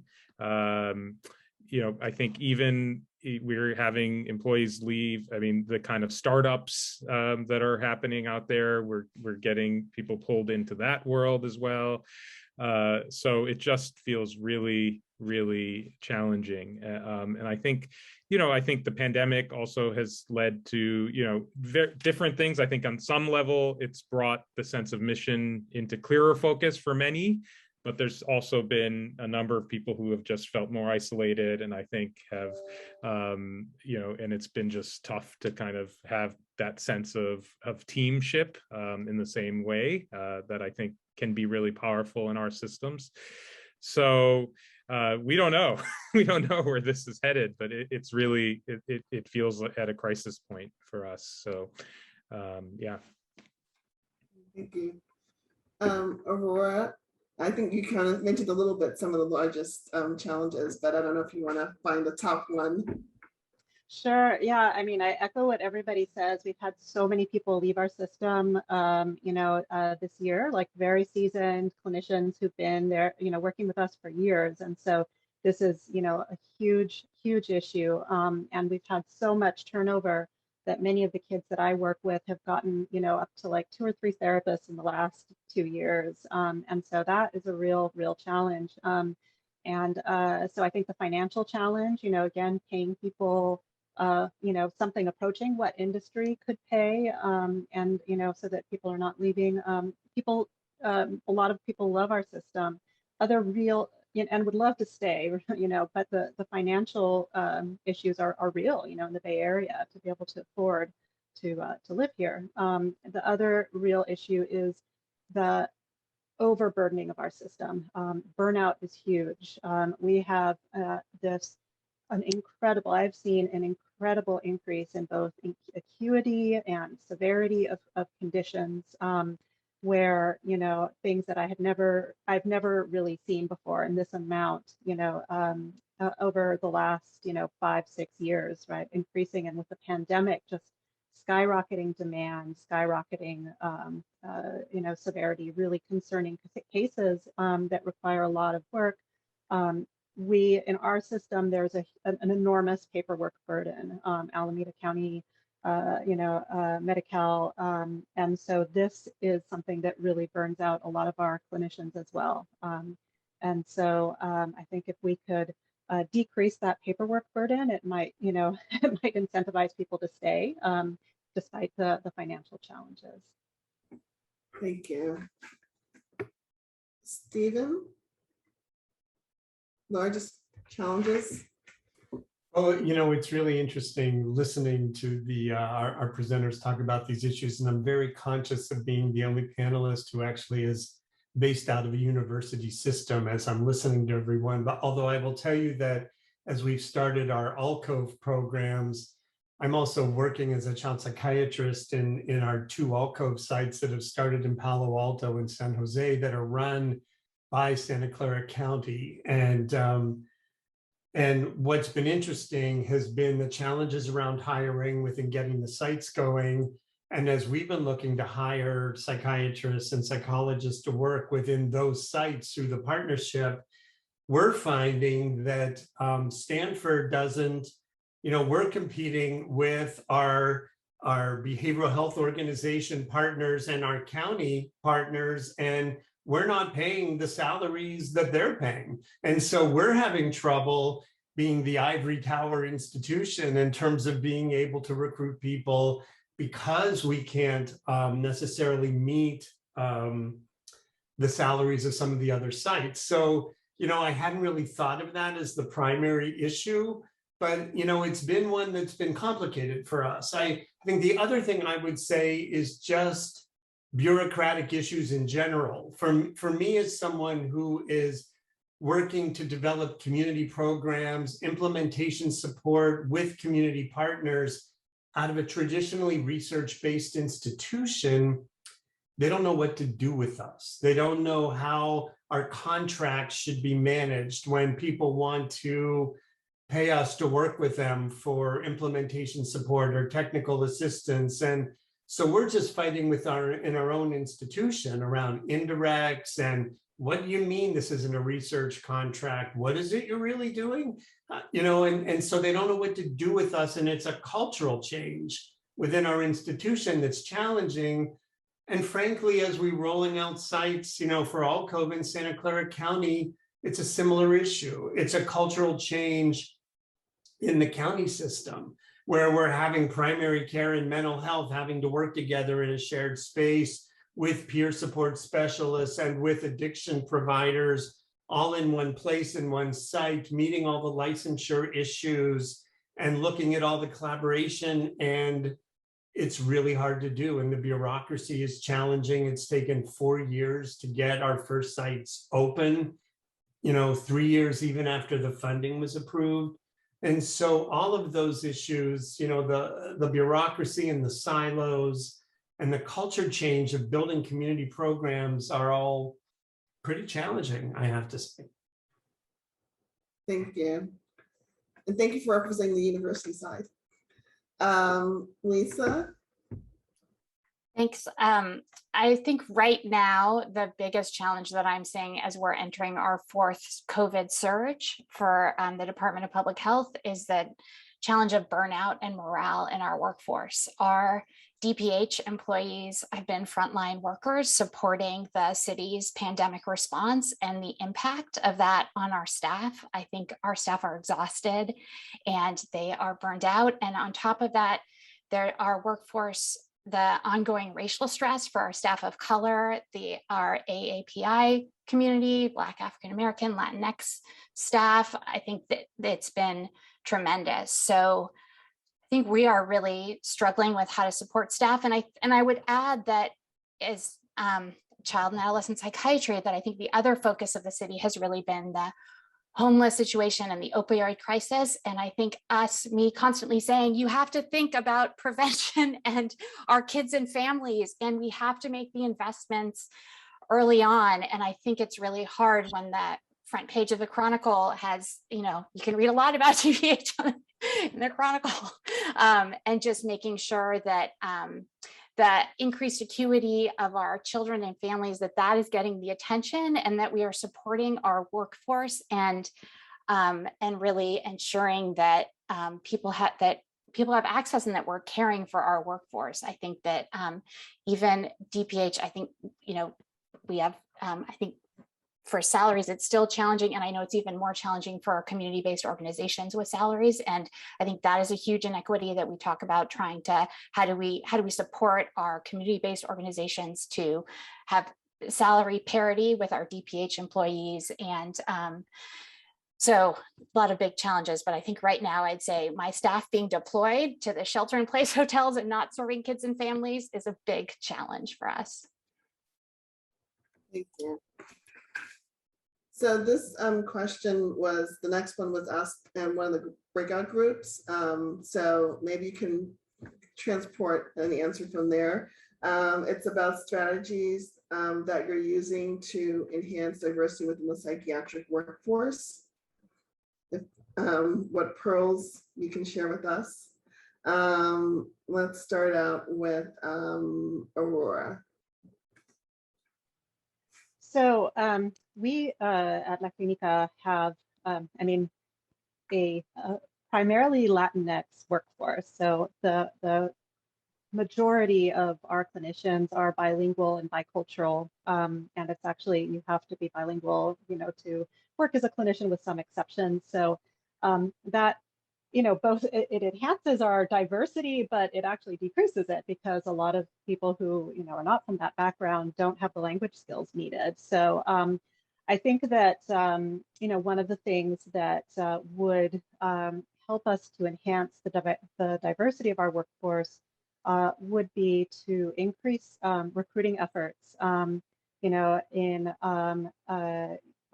universities where you have much, like historically Black colleges and universities. We have a lot of our clinicians come from our training program, both psychiatric. We have students, residents of NP students from UCSF, but we also have our social worker, LCS, social work program interns, as well as MFTs. And I think that if we really tried to expand where we're recruiting those trainees from, we could probably really increase our diversity, because right now we only recruit from certain, certain places. The other thing that I think that is, I think that having these programs has really expanded our pool of applicants, definitely. And especially psychiatric, folks who want to come and work with us, now we have a lot more. We're actually recruiting from both our Stanford residents and fellows, several have joined us, but also some of our NPs are now working with us. So that has been, that was a vision that we had, and has really, come to fruition, which is wonderful. I would say what I would love to see, because I also work at Cal, and I know how difficult, how challenging it is for students in underserved communities to get to a place where they can be successful at a top tier university, just because of the educational disparities. We need to start recruiting in grade school, essentially. We need to build our diverse workforce, get kids excited about science, get them excited about, careers in this field, starting at the very youngest age, and then, again, dreaming on, providing them with the educational opportunities that will get them there. So that's my soapbox. Thank you. Thank you. Let's see. Amit? Sure. Yeah, I mean, so I think in our system, some of the kinds of things that you're hearing already, for sure, just around pay and around marketing, getting out to other places. I think we have had some, this idea of starting early. We've rolled out several kind of, high school volunteer programs that just kind of getting people interested early, even some exposure, summer exposure, things like that to our system of care and to public service, partnerships with, NP program at UCSF and other places. So but it is tough. I think there's also kind of the deeper work. We've really been engaged in kind of transforming our, executive leadership of the institution and the organization over these past years. And that feels like it's finally coming to some fruition. And it does, I think, have an impact for people to see a diverse leadership team, and then kind of a whole revamping of the HR process, kind of nuts to, just from top down in terms of, recruiting, the types of interview panels, questions, it really engaging in that whole effort. And hoping that that's going to pay off. We're seeing some early data that's showing that, but it's also coming up against this really tough kind of environment in the workforce in general. So, yeah. Thank you. Wen? I think just to echo what Amit has just said, and probably to a smaller scale, since we're a much smaller organization, I think, but revamping our HR policies, procedures, recruitment strategies has been a really big effort in the last few years for us. Part of our psychiatric workforce is provided also to us through UCSF.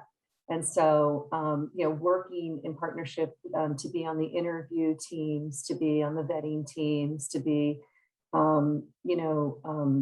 screening, part of the screening process has really been important to Edgewood, our leadership, to diversity in our leadership, having leaders of color from the BIPOC community that are also, where we have sexual orientation, gender identity,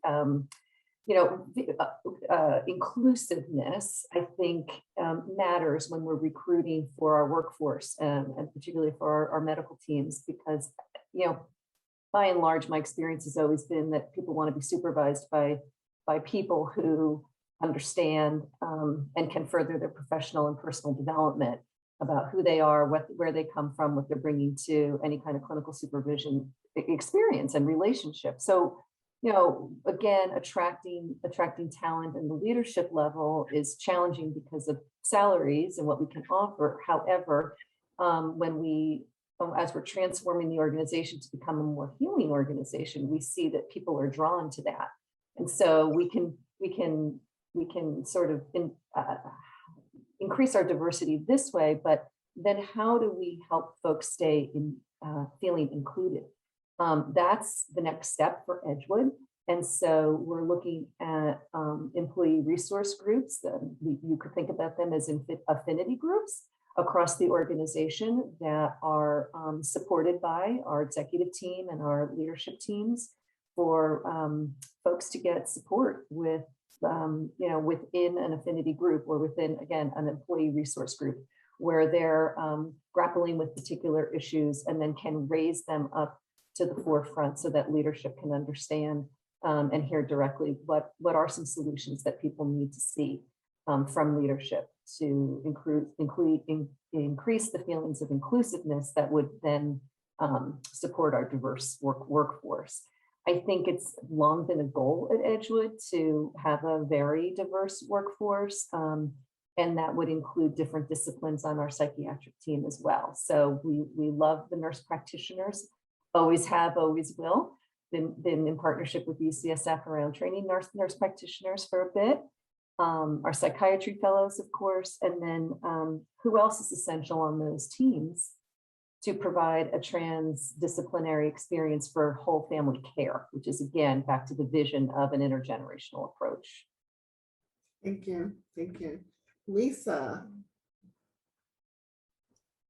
Thank you. I appreciate this question in terms of being on me. What am I personally doing? Because I think part of the responsibility is each person feeling the personal responsibility to enhance diversity. And I think the pipeline work, I think I'm just going to echo the sort of pipeline work, trying to getting high school students in. We haven't started with grade school or middle school, but high school, trying to get internship programs for high school students, particularly around psychiatry and medicine, partnering with City College.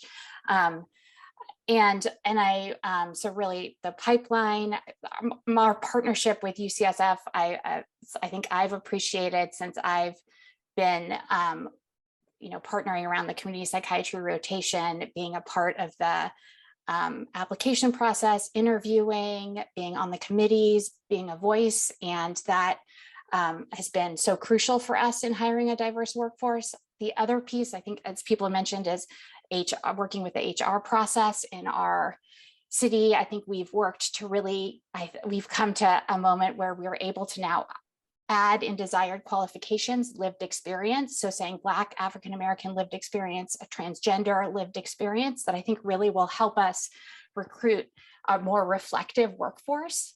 And the other piece that I'd say is I'm a part of it. And I think being in a team of people who are equally committed to enhancing diversity, that I'd say the BHS executive medical team has really made a conscious decision for our CME to lead with racial equity, so that in our CME activities, we ensure it's been bumpy at times, but ensure that our speakers are prepared to address issues around equity and keep that at the forefront. And then supporting what Lynn was saying, I think supporting our current workforce, that it's a partially once people are hired, really ensuring that the whole team is supporting the success of our staff, that they're fulfilled in their jobs and they have growth opportunities.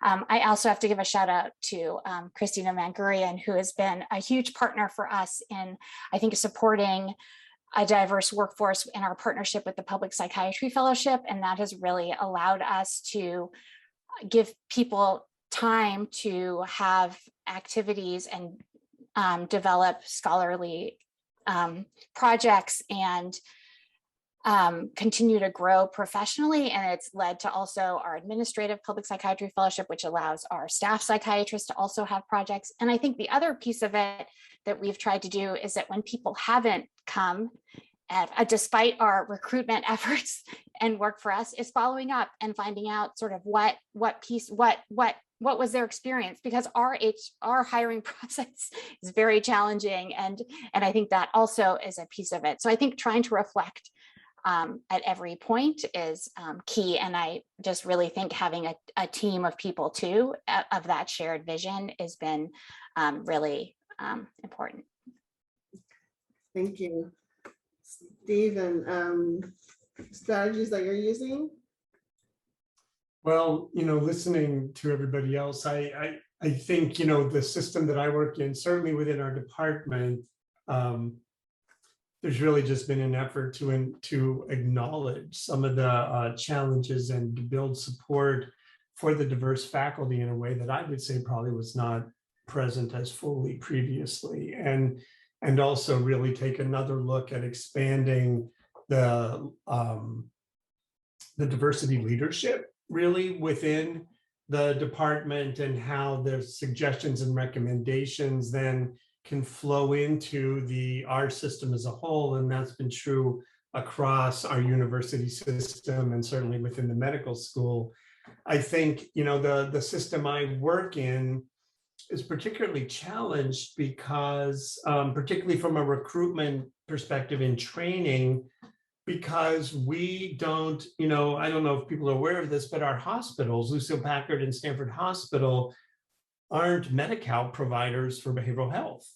And, and for us to then be able to ensure that we're giving our trainees diverse experiences within their training, we really need to turn to our community partners like La Clinica, like county programs, like East Palo Alto Academy, and different partners within the community and schools to ensure that our trainees are getting the kind of community-based experiences that they want and are coming to us for. And I think we've lost potential trainees because we have not had the diversity that I think we've needed. And so part of the challenge has been, how do we within our own institution prioritize the community partnerships in an equal way with the need to meet the access issues within our own institution and hospital systems.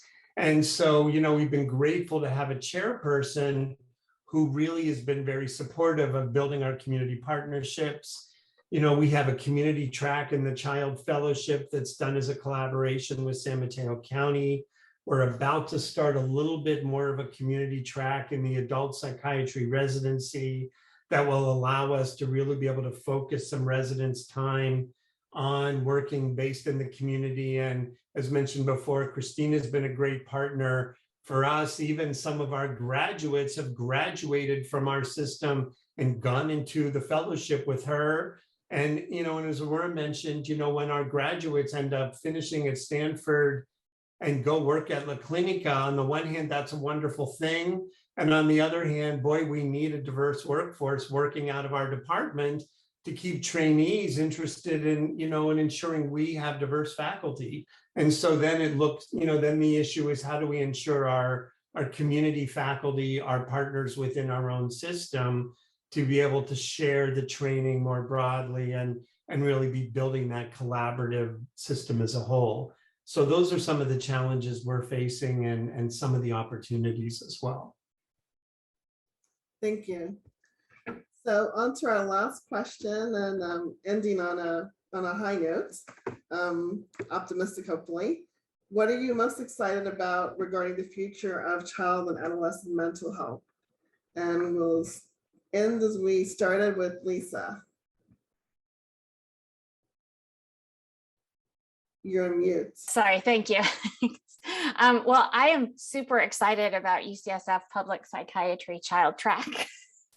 That this is the first year that they're starting, and I feel like we've sort of had a pseudo community psychiatry track between the experiences at Beecho and Edgewood and in our system, but that having a formal track, I'm just really excited about that, and I've really appreciated the partnership that we have in UCSF's commitment to community psychiatry.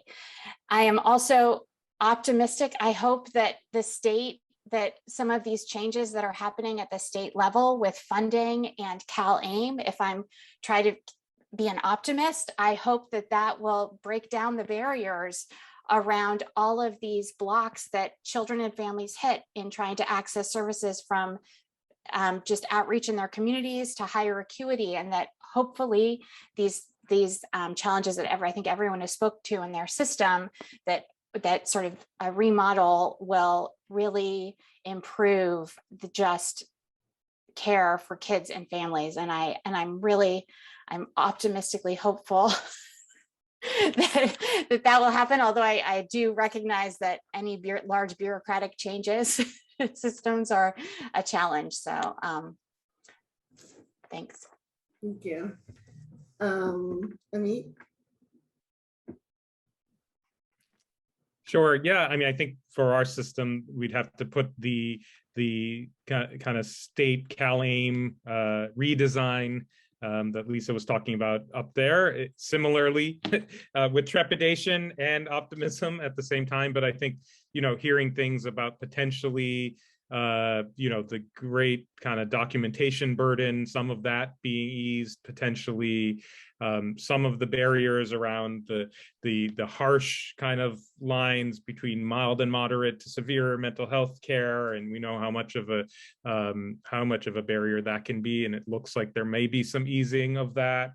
So those are all really exciting things. I think funding in general, you know, the greater social kind of climate out there for us, I feel like is seeing, say, kind of a pretty big infusion into like crisis and mobile crisis services. And, you know, really we're gearing a lot of that towards children and families and being able to outreach to schools in a better way.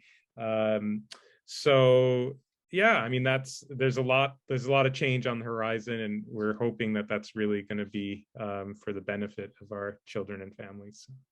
Great, thank you. Lynn? Gotta unmute myself. Okay, this was kind of a hard question for me to reflect on, because I haven't been feeling really excited recently. I think leading through a global pandemic has sort of worn me out.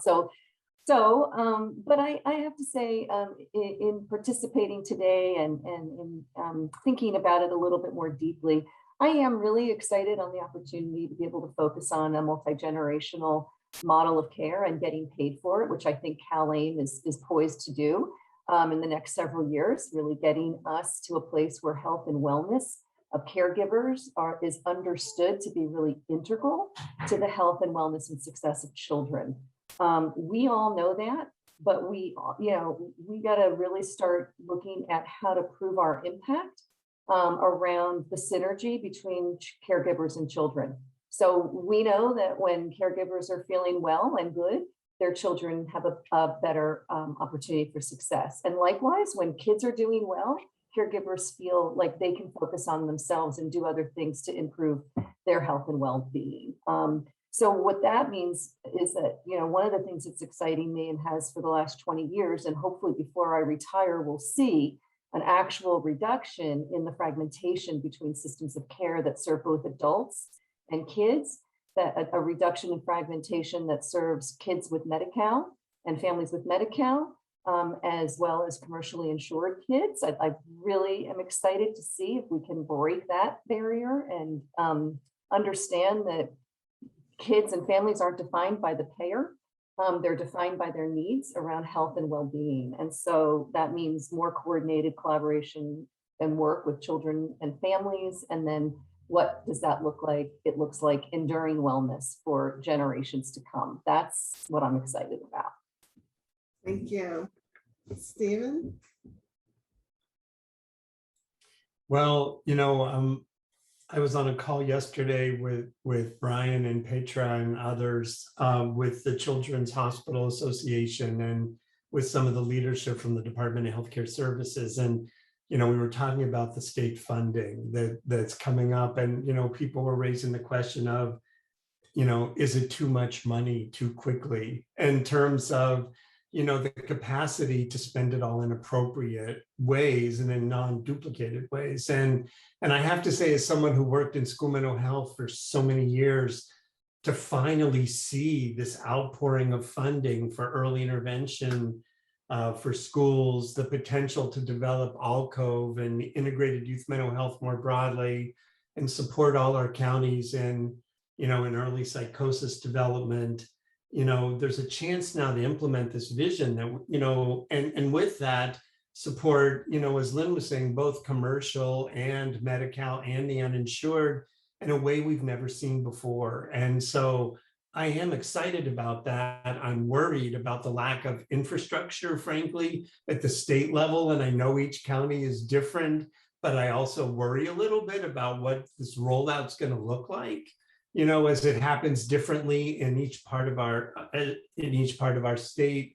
But it's very exciting to be here in this time of opportunity, and I'm hoping we can do it really well and in a very supportive way and build the early intervention structures. And, as we're looking at trying to roll out this ALCOVE model, one of my hopes is that we will have, at least one in San Francisco County and one in Marin County and one in Alameda County, and that we'll be able to do these integrated supports. This model's based on this Headspace model out of Australia, of which there are 140 Headspace sites in a country half the population of California.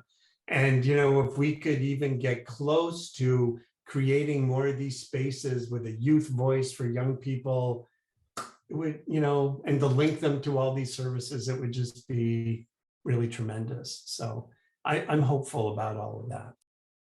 Thank you. Aurora, we'll end with you. So yeah, I'm hopeful about several things. I think that the children being back in school is something that gives me great hope. I've already seen amazing changes in some clients as they're not cooped up at home, and so actually things like psychosis and things like that have disappeared. So that brings me great hope if we can maintain that and maintain kids being active in school and community.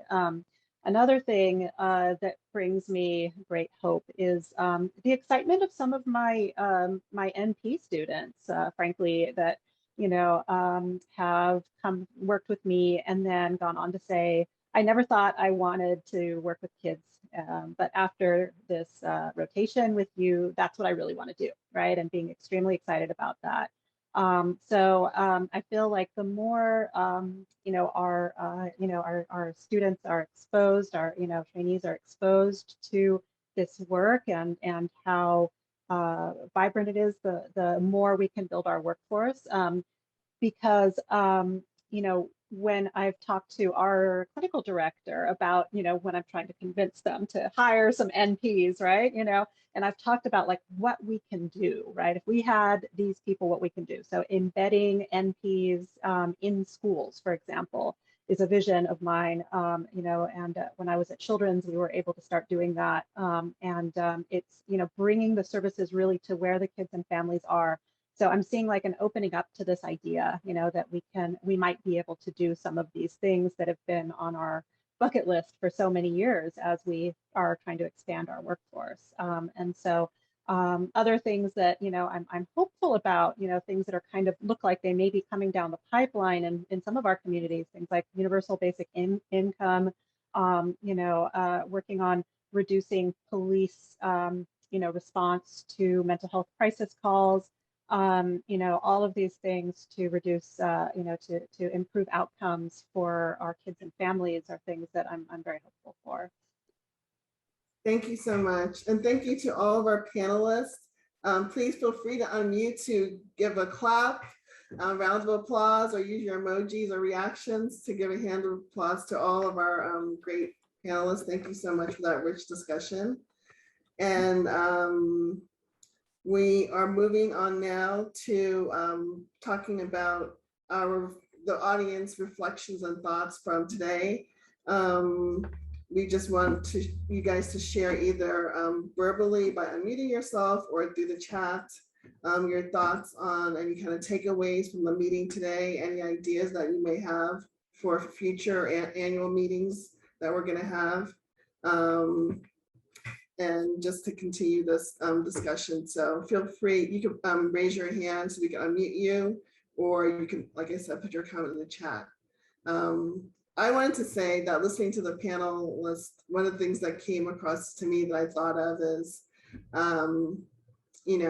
what it takes to recruit and maintain essential workers, which reminding me that we are essential workers, and that just across all kinds of fields, COVID has taught us that it actually takes effort to recruit and maintain people that we're placing in this category of essential workers.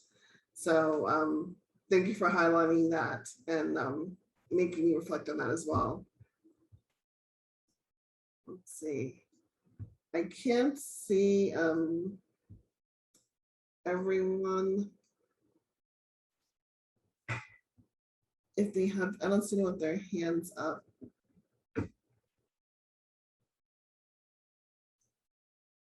Oh, I see Monifa's raising her hand. Okay. Cool, yeah. Thank you. The panel was awesome, and thank you all for coming. Something that came up, I really enjoyed my breakout group, by the way. And something that came up for us, and I heard come up in the panel, was how do we reach out younger and really to our young folks around the field, around mental health, wellness, and so forth. And just something that's still resonating with me after the conversation is just my gut reaction was to push back against social media, as I in my head, I formulated as a contributor to the decline of mental health. And again, as we spoke, that's probably more of a personal experience. However, our young folks, this is how they're learning, and this is how they are taking in information. And the resistance to this is not in our best interest. And so how do we bridge that gap through social media, through TikTok, and things of that nature, and actually create a good, healthy channel for our young folks to tune into, to learn about our field, to learn about mental wellness, I like to call it. So that's what came up in conversation. And I think it'd be a great way to bridge the gap and increase the diversity in our work field. I think it's a great idea. And I think, you know, even over the past 2 weeks, what the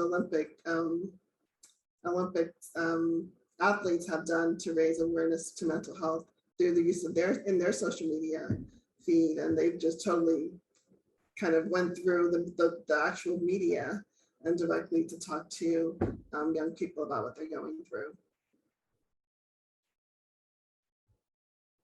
So anyone who's agreeing to build our app for us, monitor it. Oh, I was just unmuted. Hi, I'm Desiree. I'm just agreeing with Monifa, and we have a little side conversation that's not really joking. I think this is such a cool idea to work together on and empower youth voice, and just wanted to echo what she said so beautifully, and just so much gratitude for everyone. There's just incredible amounts of wisdom and perspective and really great ideas. So much gratitude to the organizers, speakers, panelists, and congratulations to all of the newly CAPNPs.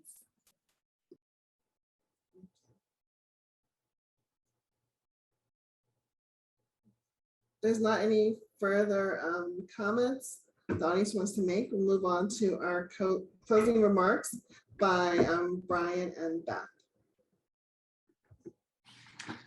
Thanks, Regina. I actually want to start out by thanking you for leading us through today. It really has been wonderful on every level for me. Really even appreciate the opportunity to have the microphone here to acknowledge, as others have done.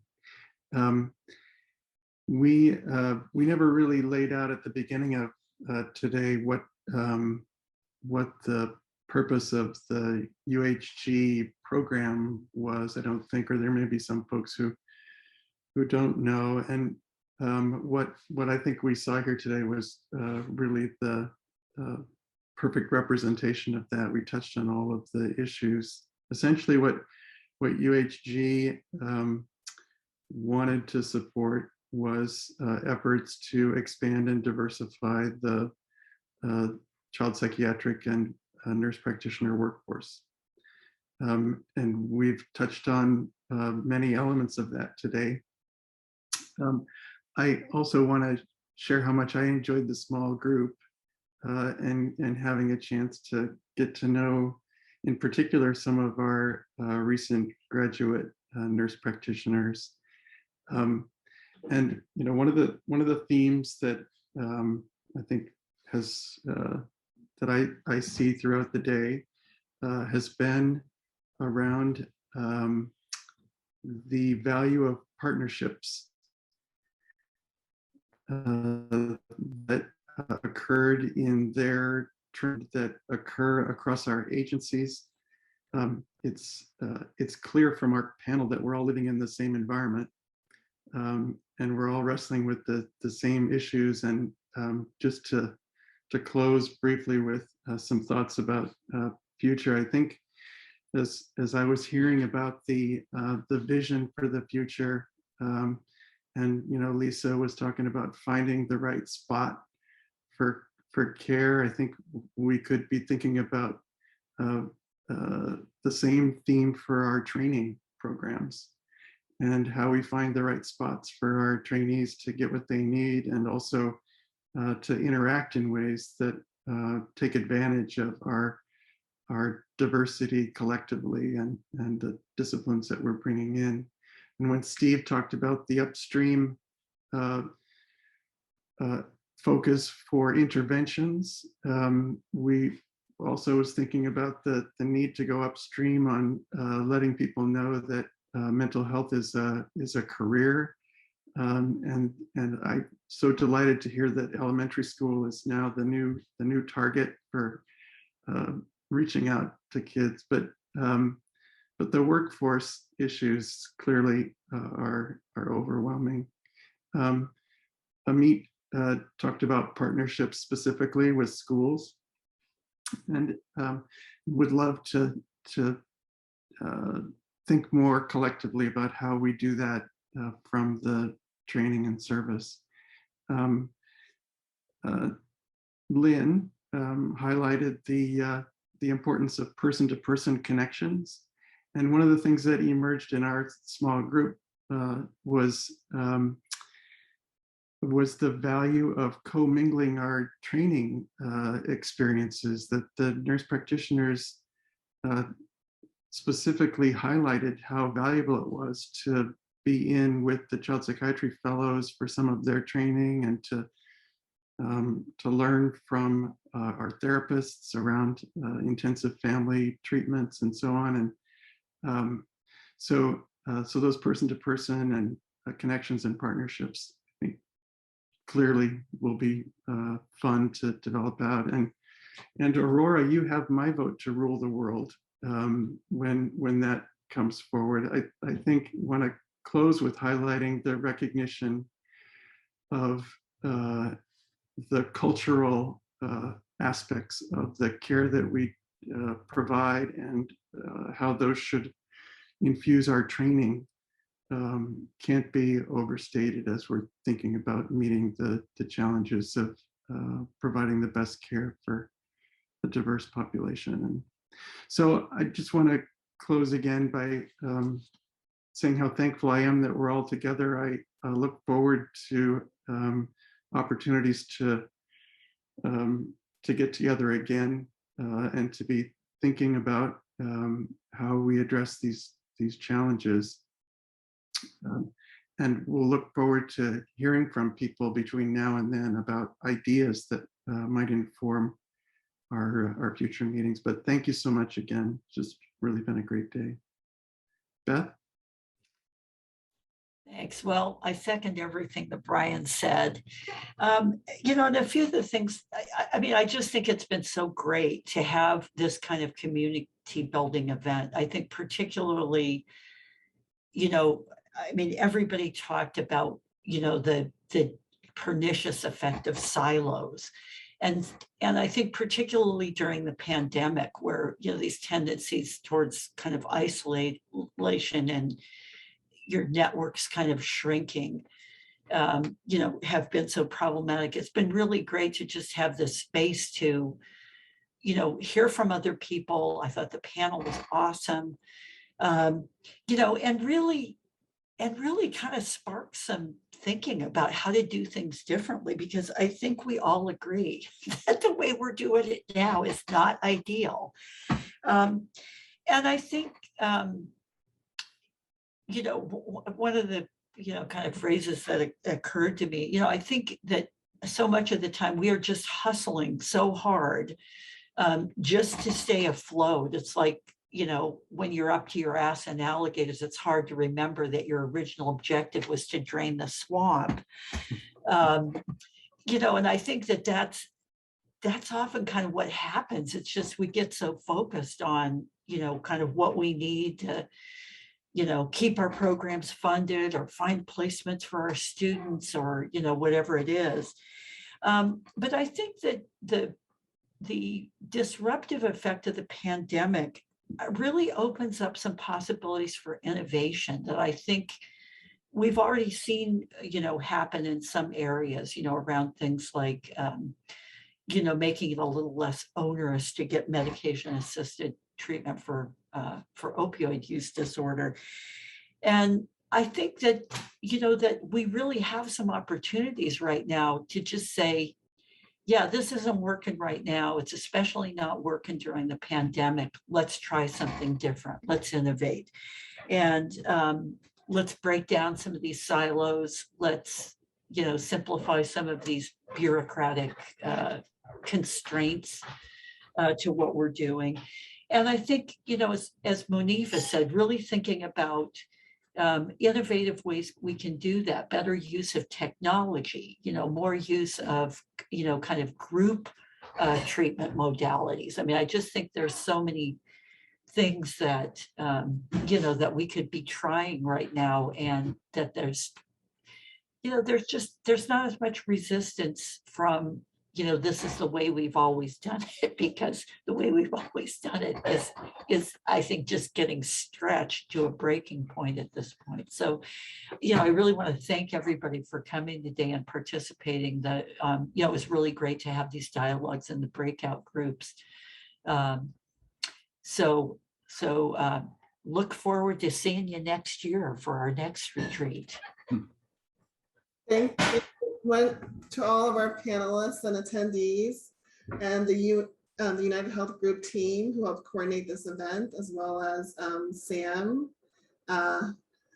who helped to manage the Zoom room for us, and Tweety Gaines, who helped keep us all on track and get us organized. Thank you so much. We look forward to meeting with everyone next year. And please let us know if you have any ideas for next year's meeting. And you guys bought back time. Enjoy your lunch. Thank you.